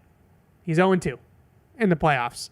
And I want to say 2 playoff appearances in 5 years. He's 0-2 in 2 playoff games. He's never won a playoff game. Do any of us sit here and question whether or not Justin Herbert's great? No. But if that's the bar, he's not really passing it, right? I'll give you another one that I kind of thought of in the Drake May prism just because of the raw talent. Like Trevor Lawrence is another one to me. Tons of raw talent. Yeah. Tons of ability. But has either not sniffed the playoffs or really hasn't had much success in the playoffs. I think he had that one playoff win that was over Herbert, right? The big comeback. That was a couple years ago. So I guess the point that I'm trying to make with Drake May is like Justin Herbert, Trevor Lawrence are the guy, undisputed. You had to pay those guys. And in like 2 or 3 years from now, if Drake May's career trajectory follows a similar trajectory as those players, he's going to be a $60 million year quarterback. Yeah. And I don't think you can second guess that. Like, you have to give him that contract, right? Like, yes. So that's the world we live in now with these quarterbacks, where that bar of like, it's black or white. It's either yes, you are, or no, you're not. And there's no in between. There's no more like middling quarterback contract. It sort of came back a little bit, like this Sam Darnold deal in Seattle's like kind of intriguing for that. But for the most part, you're talking about you're either paying this guy $50 million plus, or you're not paying him and you're back in the carousel. And I just wonder where the Patriots will fall with Drake May, if it's similar to some of these other guys, if we're being realistic about where they're going. And he's not going to all of a sudden turn into like Mahomes or Jalen Hurts, who's in the Super Bowl every other year. You're going to have a very expensive quarterback that I think a lot of people, especially people on like your station, will be like, it isn't worth it. You just hope that they can put the roster around him. It's just an interesting conversation because our brains are obviously, we had Brady. Brady also was very team friendly with the contracts that he took, the way the quarterback market is going now. Like, do you think that Trevor Lawrence should be making $50 million a year? You know my view on these contracts. It's all kind of fugazi. It really is, because when's the last time, Evan, a player at any position, but especially quarterback, got a contract and people were like, yeah, you know, he's a good player, but they're probably paying him a little too much money. When's the last time that happened in the NFL? I know it just happened with the Red Sox, unfortunately. Some people might think that that's the case with these guys, though. Like, is Trevor Lawrence worth it? But when you look at the alternative, like, he's a good quarterback. Yeah. Right? And Kyler Murray, another one. Okay, but like good quarterback. 2 or 3 years after signing nobody's saying Kyler Murray's overpaid and the Cardinals shouldn't have signed him. Nobody's saying that. And that's coming from me, who's not a big Kyler Murray guy. Like, Mahomes, when the Mahomes contract came out, it was, oh my God, this is going to change sports. This is generational. This is legendary. What is it, 2 years later, and is he even a top 10 highest paid quarterback in football now? He signed a Brady contract, if we're being honest. Like, he signed a No, he was one of the highest paid. Yeah, but it was always below the number that if you projected it out of where the market was going. Lamar Jackson wins back-to-back MVPs, gets that big contract. Oh my God, is he really worth that much money? Now Dak Prescott's making more than him. It's not my money, so I get it. But also, like, all of these contracts, the way the cap goes up with the TV deals and all of that, none of them really end up being the albatross we all think they're going to be in the moment. Now, sometimes you have to renegotiate it, and players get upset, and that's part of it. But again, the alternative is not having the player. So if the player's good, usually it ends up being a good contract. I don't remember the last time in the NFL a good player signed a bad contract. There are players we thought were going to be good that weren't, and the contract becomes bad, but that's because the player isn't performing. With how flexible the NFL salary cap is, both in terms of how teams can maneuver it and how much it changes year to year, it's really, really hard in this league specifically to have a good player on a bad contract, especially at that position when you consider the alternative. I just keep looking at all these quarterback contracts, and look, we're only in year 2 of Drake May. We're a couple years away from this being not a problem, but a conversation. How many are truly bad? How many do you look at? And look, you can look at the Daniel Jones contract and say that was a bad contract. He was a bad quarterback. How many do you truly look at and say he is a good quarterback, but they would have been better off not paying him? Is there any of those contracts that you can confidently say that about? Brock Purdy. But is Brock Purdy a good quarterback? He's fine. Is Brock Purdy a starting caliber quarterback? Yeah. Okay, so there's one example, and that's your boy Kyle Shanahan. Brock Purdy. So your guy, your genius, signed the worst quarterback contract in the league. That's why I'm whispering. There's a reason I'm saying it loudly, to make sure everybody hears this. Your football genius signed the worst contract in the league. Is that what you're telling me? I don't know if it's the worst contract in the league. Well, I have to pull it's it up the one and bad quarterback contract, according to you, and that's the most important position. This is my point. Like, and I will leave room in this. I will leave room in this for injuries. Like, if a guy gets hurt a lot, that's another conversation. But again, Find a good quarterback that's on a bad contract. And not, well, I think he sucks and they shouldn't have signed him. So then you think he's a bad quarterback. A quarterback that you think is good that is on a bad contract. It's hard to find that. It is hard to find. I'll pull it up and we'll take the next call and maybe we can figure it out. All right. Jeff is in LA. What's up, Jeff? Hey, Evan, Alex, thanks for taking the call. Two questions I had for you. With the reported hiring of the expansion of the team's analytics department, what are some tangible benefits or benefits that you expect to see in the next few years to bring the team more in line with other franchises? And secondly, in an effort to help with injury situations due to an expanded schedule and like the lack of player development that we see across the league, I was wondering what you thought about this rule change suggestion. All 53 players on the active roster on game day are active, but to create parity, the amount of elevation from the practice squad each week corresponds to the number of players who are ruled out due to injury. Thanks for the great content, guys, and thanks very much for taking the call.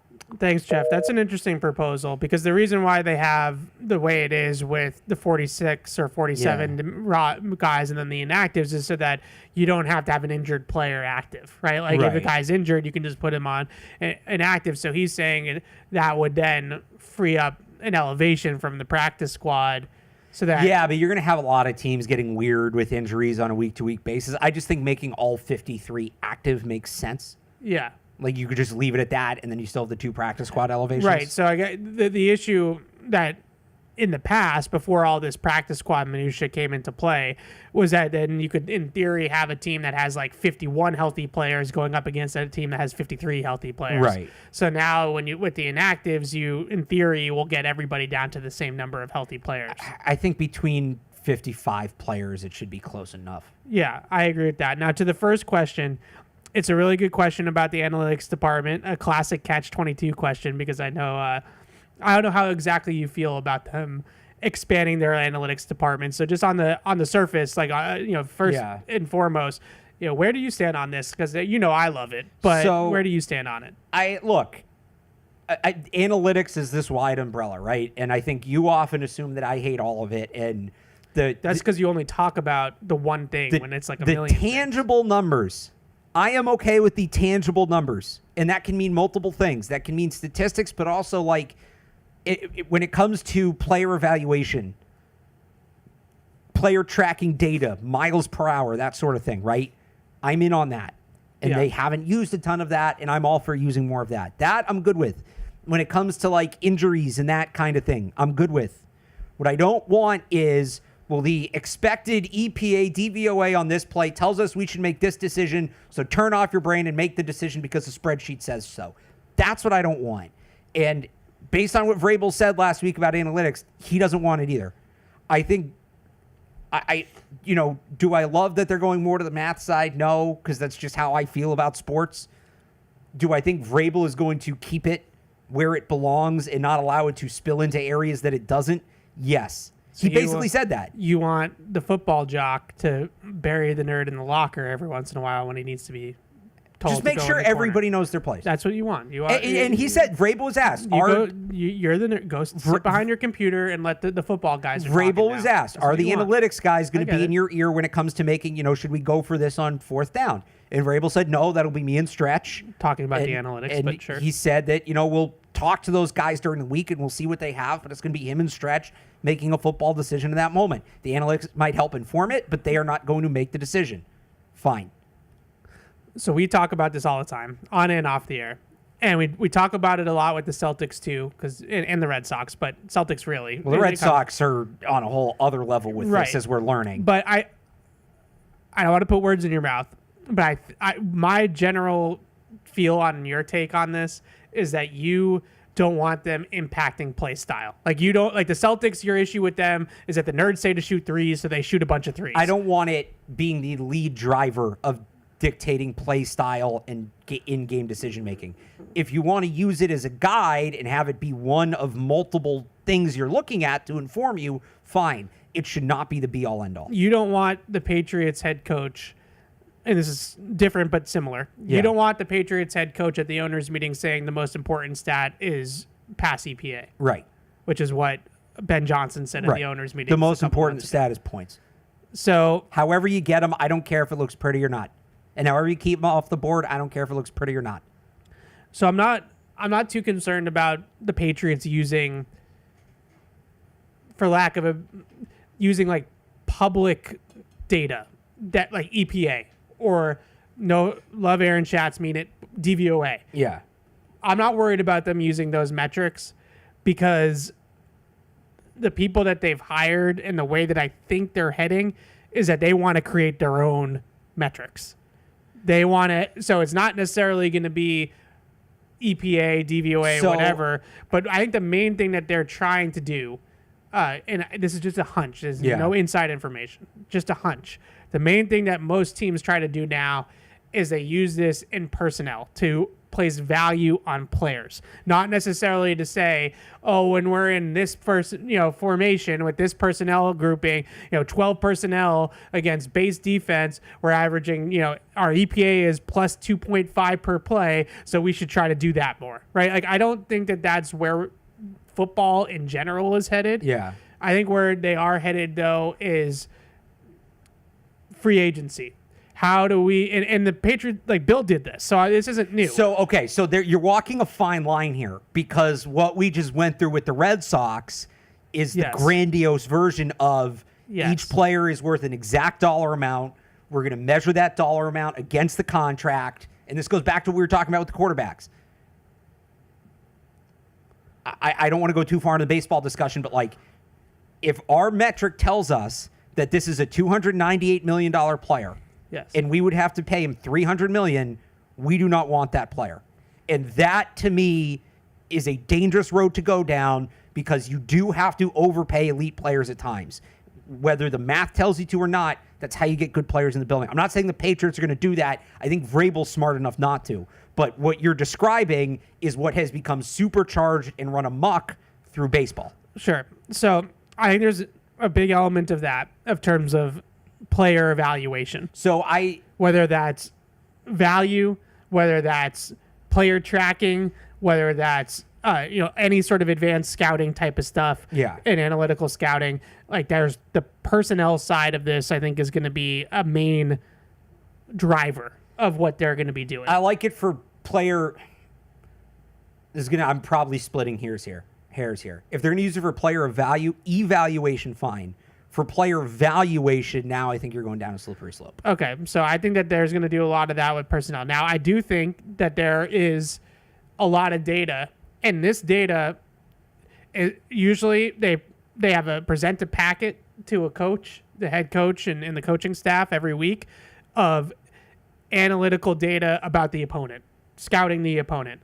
And for all 32, it's up to the coaching staff how much you look at it and how much you don't. What is that, tendencies? Tendencies. So, like... Oh, that's not... They've been doing that for years. Sure, but I think this is... Yes, but more modernized, right? So we're not necessarily just talking about splitting groupings. Like, how often are they in 11 or 12 or nickel or base? But I don't think you can really get into the expected with tendencies. I don't think it's about expected. No. I would say, there's things like heat maps are becoming popular.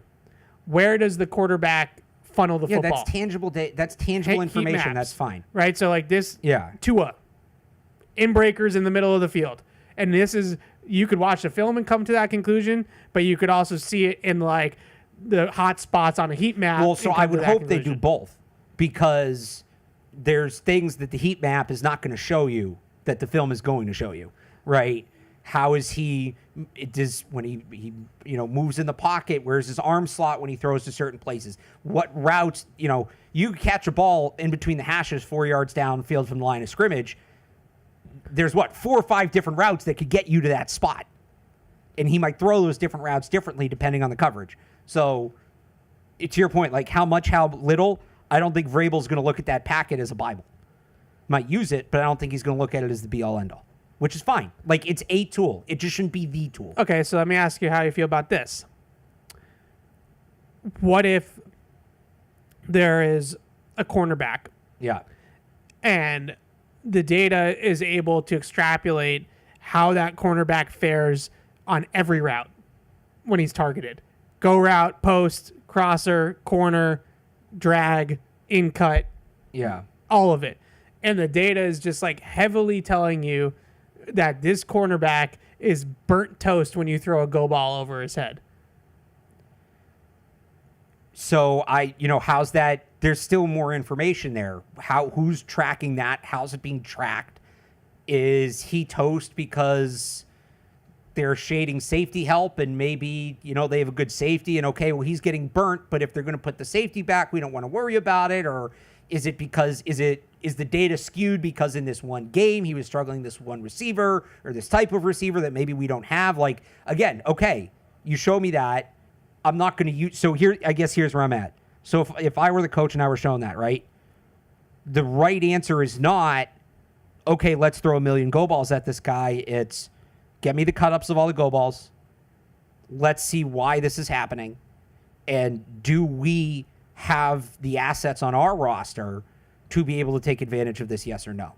Because if you look at it, nailed it. I think that's exactly okay, but how they're using I think the there data. are some people, and maybe they're not really the coaches, but I think there are some people who look at analytics, who look at that and don't go to that second step and say, this guy sucks against the go ball, bombs away.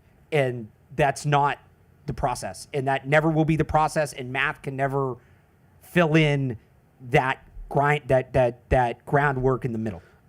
That, to me, is analytics at its best, is exactly how you just described. Do you think everybody uses it at its best?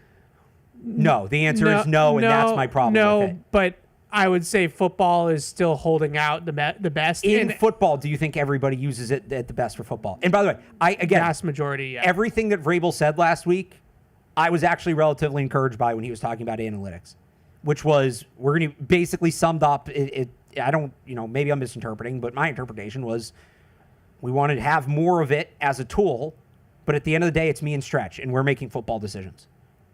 Good. In terms of like going for it and stuff right, like that. Yeah. And I think you can extrapolate that too. I remember that thing a couple years ago where like the Browns, was it Stefanski or was it the coach before Stefanski? Like the game plan had to be turned in every Friday so the analytics department could approve it. Do you remember this? Sounds like a Browns thing. Like that is wrong. No, I think what they're doing. But I don't think the Patriots would ever do that. I think what you're hoping for in a dream world is that the analytics department finds some anomalies within the data of this team's bad at defending this. They run a lot of that, that kind of stuff. And then the coaches then take that and say, and put context behind it. Like, is this real? To your point about go balls, is that corner we're 4 weeks into the season and he's bad against go balls, but he faced Jamar Chase, AJ Brown, and Tyreek Hill, right? So then we're throwing that out. That's not relevant. So I just think there's some analytics people. I don't know that these are the people working for the team, but just the people in the football community that you talk to that get really upset when their information is not used, and they don't like the context being added because they think it's devaluing the value of analytics. So I don't think that you should be too worried about the game-to-game stuff. If you're going to be worried, for you, I'm not worried about any of it, but if you're going to be worried, it's the personnel side of it. So I'm worried and I'm encouraged. Like, the player tracking stuff, great. Like, I wouldn't hate if they did more of that. Don't go as far as the Rams and, like, not bother to interview the players because I think the person matters too, and what happens between the ears matters terribly, too. So, I mean, it's going to catch up to them eventually. You got it. Well, but they meet with the players later, right? Or do they just not do meetings at all? They don't do meetings at all. See, that's going to catch up eventually. They've gotten lucky.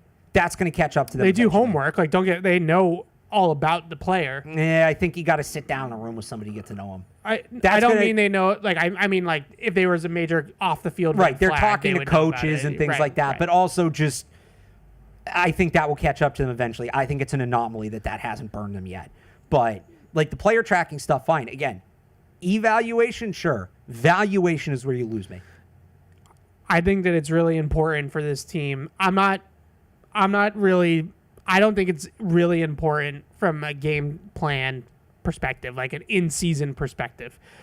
Let the football coaches be football coaches. Like, they can see that the guy's bad at the go ball because they're watching the all-22. They don't need they don't need a nerd to tell them I don't that. want this to replace. Was it Orlando Pace? Like, they figured out this was an old Bill thing that, like, when he was in a 2-point stance, it was a pass. When he was in a 3-point stance, it was a run. Like 99% of the time. Right.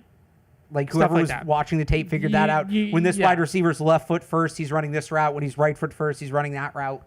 You can find all that out. Like, I have full faith in this coaching See, staff. that I don't consider analytics at all. No. That's just grinding tape. That's coaching. I I have full faith in this coaching staff to go game plan, an opponent. Like, I'm not worried about using math there. The personnel side of things, to me, they've been pretty behind the times with two things. One, the in-game player tracking data, the chip in the pads. Like, I didn't like a couple years ago when I heard, I'm not going to name names, when I heard certain people in the front office talking about putting stock in the 40-yard dash. I just don't love it. I get that it's uniform. I get that it's been around forever. I get that everybody has to run the same 40, so in theory you're stacking likes with likes. But football is played with pads on. It's played between the lines. It's not a track meet. You can use both. Because you can still use the 40 and the player tracking. I think there's room for both. I don't think it has to be one or the other. So I like that the tracking data is coming more towards the modern side of the way of doing things. The other thing that I really like about it is the predictive stuff that they have in terms of injuries. I think can be really... So the injury stuff's fascinating, and that goes way over my head. The sports science, if you will. So that's like actual medicine. That is somewhere where math belongs. I have no problem with Very cool. Very good. I think you can tell a lot about, is this player's knee going to last? Is something, is there some wear and tear on his shoulder as a quarterback? Like anything, right? And I think that's all important. So I think that can help. And, you always bring up the Browns on the other side of the spectrum of a team that's used a lot of math that hasn't worked out. I always use the Eagles because they just won the Super Bowl. So the Lions are also at the forefront of this. Baltimore, Buffalo, a lot of really good teams. A lot of really bad teams are probably have big analytics. Right, here's my thing with this. And we this comes up a lot when we talk about the Celtics. Yes. Did Joe Mazzulla's style, like last year in the win title, did that philosophy work because the math was so good that it was just unstoppable? Or did it work because he had a super team and no matter how they played, they were probably going to win, right? Like the same with the Eagles. Were the Eagles great because their math was crunched so tightly and the numbers were so perfect? Or did the Eagles win because they had an absolute nightmare of a front seven, a dominant offensive line, right? But and how just did excellent skill players? My rebuttal to that, though, is I'm more interested in the personnel side and how did the Eagles build that monster? They built it through Howie Roseman and having a great front office and great general managing. So it's like a chicken or the egg thing, right? Like the first thing that had to happen was they had to acquire the players that to make the super team that they have. So again, player evaluation, fine. That's where I feel when like it bleeds into the game. I am not that's where you saying lose that me. because their analytics department saw like an inefficiency in the Kansas City offense or defense that they won the Super Bowl because of that. I'm saying that Howie Roseman's probably the best drafter in the NFL going right now. He's on an absolute heater. And I think a lot of the reason why he's so hot right now is because he's using all the information. But there's more to it. But again, it's not the be-all, end-all. Because again, if just using all the data was how you built a good team, the Browns use all the data. What's the difference between the Browns and the Eagles? It's a good question. Maybe the Eagles just use it better. Well, I think there's probably just some inherent football IQ that comes with that. Yeah, I would agree with that. And I think with, the thing with Howie that I think separates him from a lot of other people is, the way that they value picks is maybe a little bit differently. And that's something else. Also, is the math just telling them to draft from the SEC? Because I could have told you that without an equation. No. How did they get Quinyon Mitchell? How did he get... Quinyon Mitchell was a consensus first-round pick. Yeah, but Quinyon Mitchell went to Toledo. That's not SEC. He was a consensus first-round pick, though. Yeah. He's not. They found some diamonds in the rough. He's not exactly diamond in the rough. I'm not saying he's a diamond in the rough. I'm just saying they have hit fairways for 5-6 years now at the top of the draft. You cannot say the same thing about this organization. So no, but again, to go back to the Browns, they're both using the data. So I don't think. And I'm not trying to excuse, the Paul DePodestas of the world and all that. I'm sure that they could, there's other issues with the Browns, but sometimes with at least with a team like Cleveland, my 2 cents on it is that maybe there's some meddling going on from other influences. Are the people that are hired to draft football players actually given the freedom to just go ahead and draft the football players in Cleveland? Who's meddling?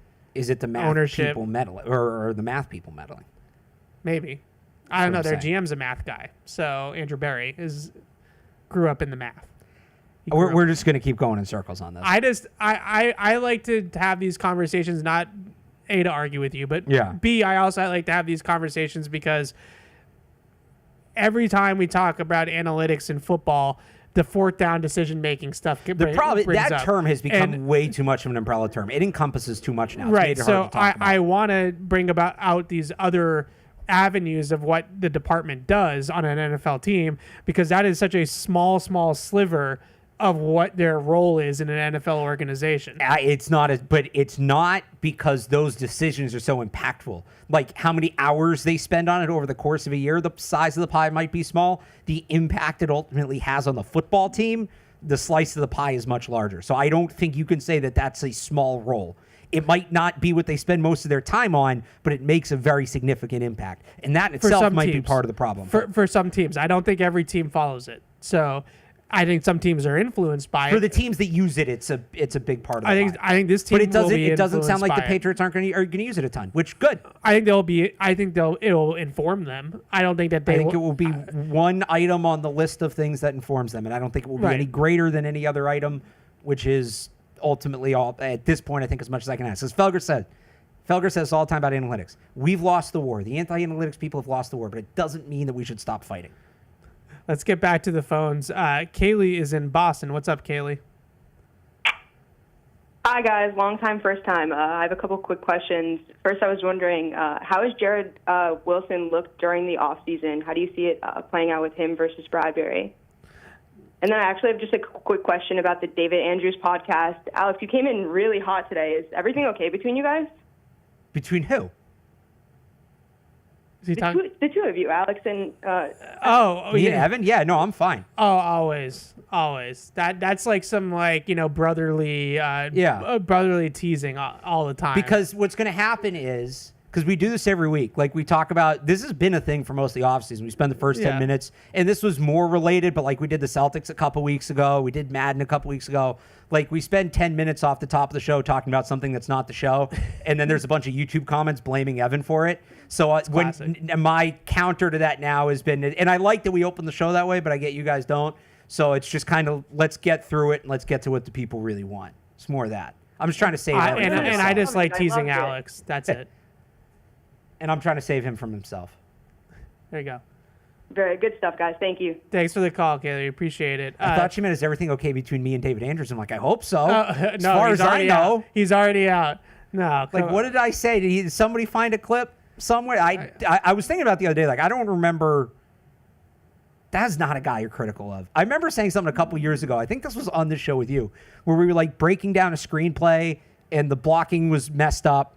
And we were like, either David Andrews went the wrong way or whoever the other player was went the wrong way. And I think my take was literally, I'm just going to blindly sign with David Andrews. He seems like if he made the decision, he probably made the right decision. I think the other player was like a rookie, late round draft pick or something. I'm like, we all know who made the right decision. Well, I think that I succeeded. If Kaylee thought that we were actually feuding about this, then I succeeded in that. Jared Wilson, though, we haven't seen much of Jared Wilson. He's been, I think Mike Reese called it an undisclosed injury, so they're not even sourced disclosing the injury. So he is going through an injury, coming back from an injury, I should say. So we didn't get to see a ton of him in the spring. He was working off to the side a lot. They would do team on one field, and then him and Onwenu and Vidarian Lowe a lot of the time it was. Sometimes Morgan Moses was there early on in the spring.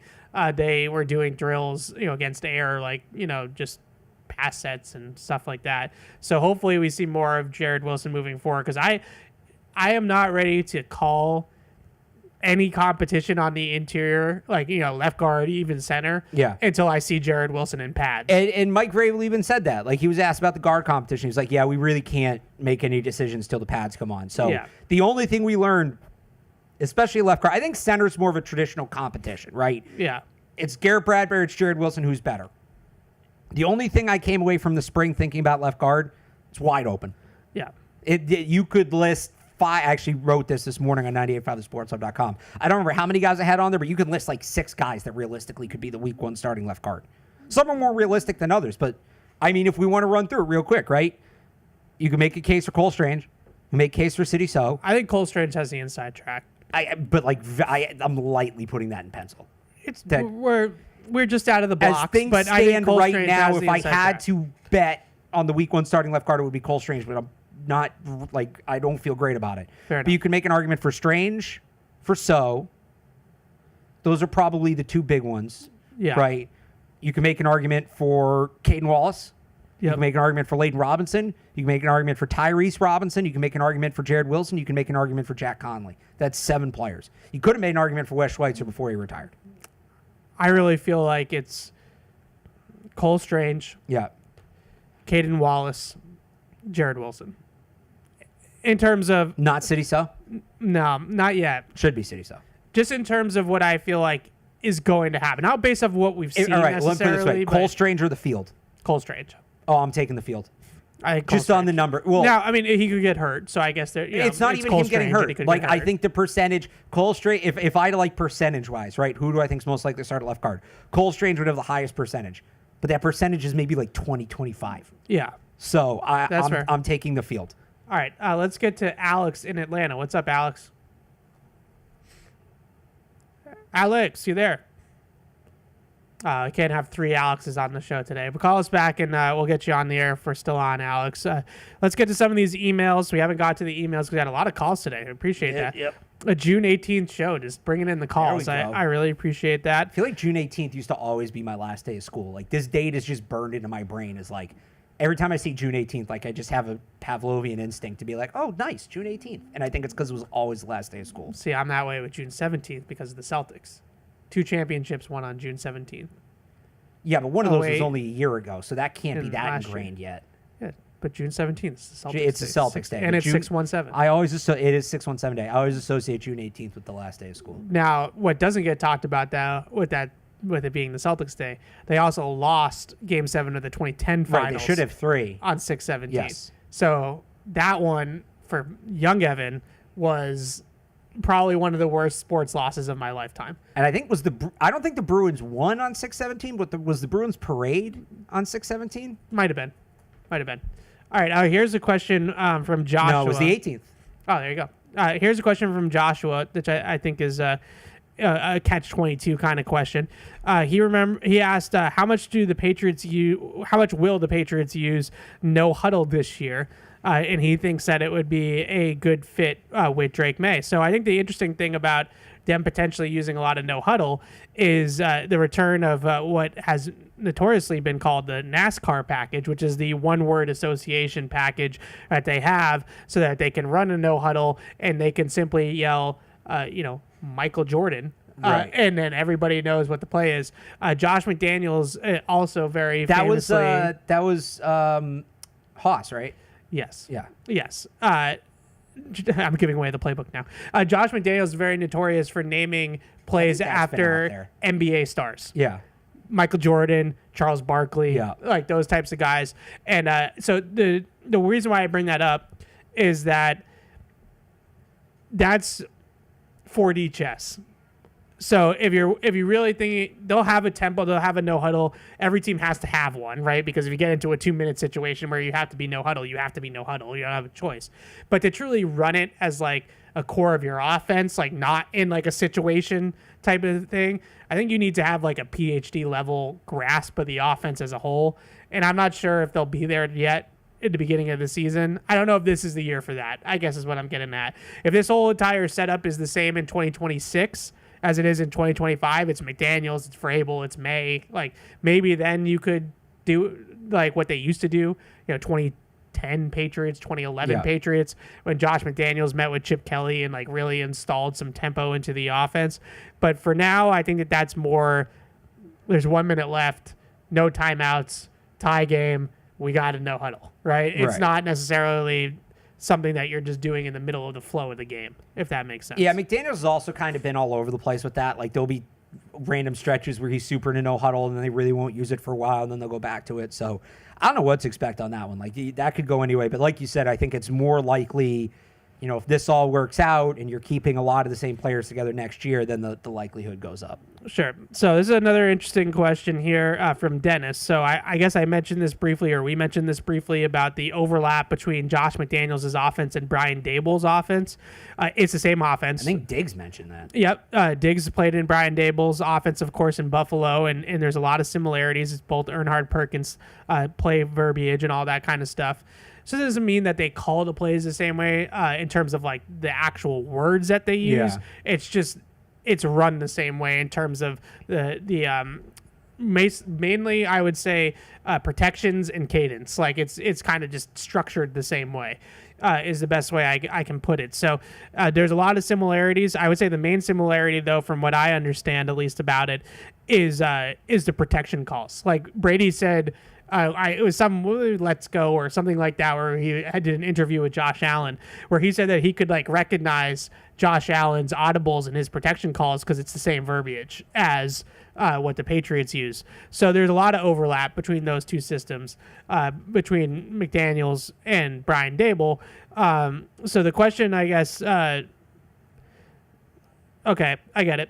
The question that Dennis then asks on top of that is, who would you rather have running this offense, Josh McDaniels or Brian Daboll?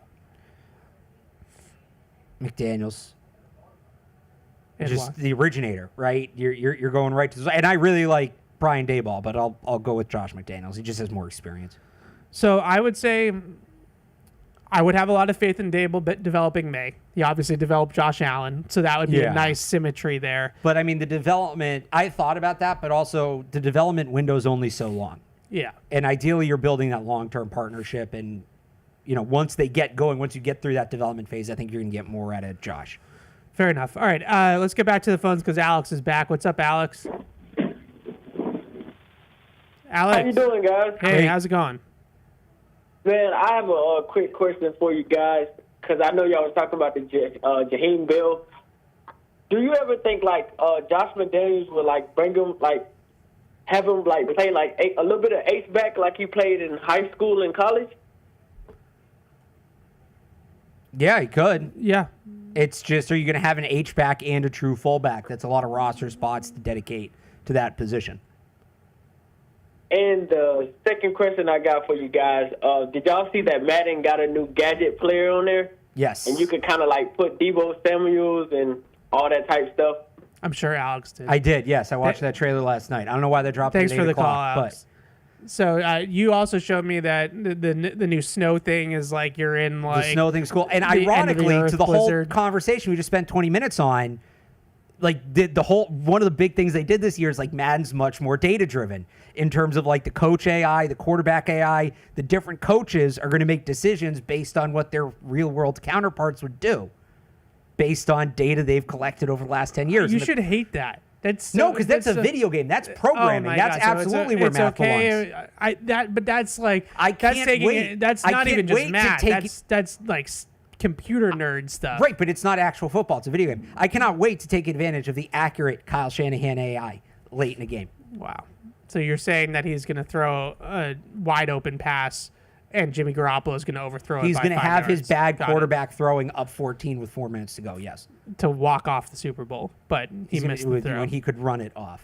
But no, I think that it's kind of cool seeing this. Obviously kids still play Madden, but there's also a generation, our generation, that's grown up on it. And I learned a lot about the game from playing Madden. I think you said you learned about the game. A lot of people have said they learned about the game from playing Madden. And when we were 10 years old and the game was a lot more basic, that made sense. But the game has kind of grown, I think, with that fan base. And they've made, I don't think it'll be impossible to play if you don't understand football this year. And I don't think you need to be like Bill Belichick to play it, but they have kind of made it beneficial to, especially the last few years when they hit their lull. You could very much game the game, and the football element of it wasn't relevant. You knew, okay, this play just works. I'm just going to run this over and over. Or the player ratings don't matter. If the guy's fast, he'll be good. He can be a 60 overall. It doesn't matter, right? It seems like, we'll see if they executed it, but from reading it, from what it seems like, they really put work in this year where you are benefited by knowing how football works, right? Maybe. What? Maybe. Well, so I'll give you an example. In theory. So they put in something, I forget what the mechanic was called, but it was something like route guessing or something, where if you are playing defense, right, and your opponent keeps burning you with the same player, the same route over and over, you can route guess, and there's like a soft guess and a hard guess. So the soft guess is just shading, and there's not that much of a penalty, and there's not that much of a reward. You can hard guess the route, and basically if you guess the route correctly, you automatically take it away, regardless of what your defensive call is. But that also comes with a significant penalty, because if you guess it wrong, and I'm oversimplifying here, if you guess it wrong, your guy's going to get totally burned and be wide open. So you need to know a couple things. You, one, need to know the name of the route, because in the menu, you have to pick the route that you're trying to take away. You also kind of have to know, you have to recognize that it's that same route that's continually beating you. And then on offense, you have to be able to know if he's going to route guess you, there's actually value in, and the computer can do this too, there's value in running setup plays, right? I'm going to run this comeback and burn you with it 5 times. And if I catch you route guessing it, well, now I'm going to call the go and I'm going to cook you. So that mechanic didn't necessarily exist, or it didn't exist as formally as it does now, which is, I think, is kind of cool. We'll see. We'll see if it works out. Oh, this is too complicated to me. Like I it's said, football. What do you mean it's too complicated? It's football. I said this to you last night.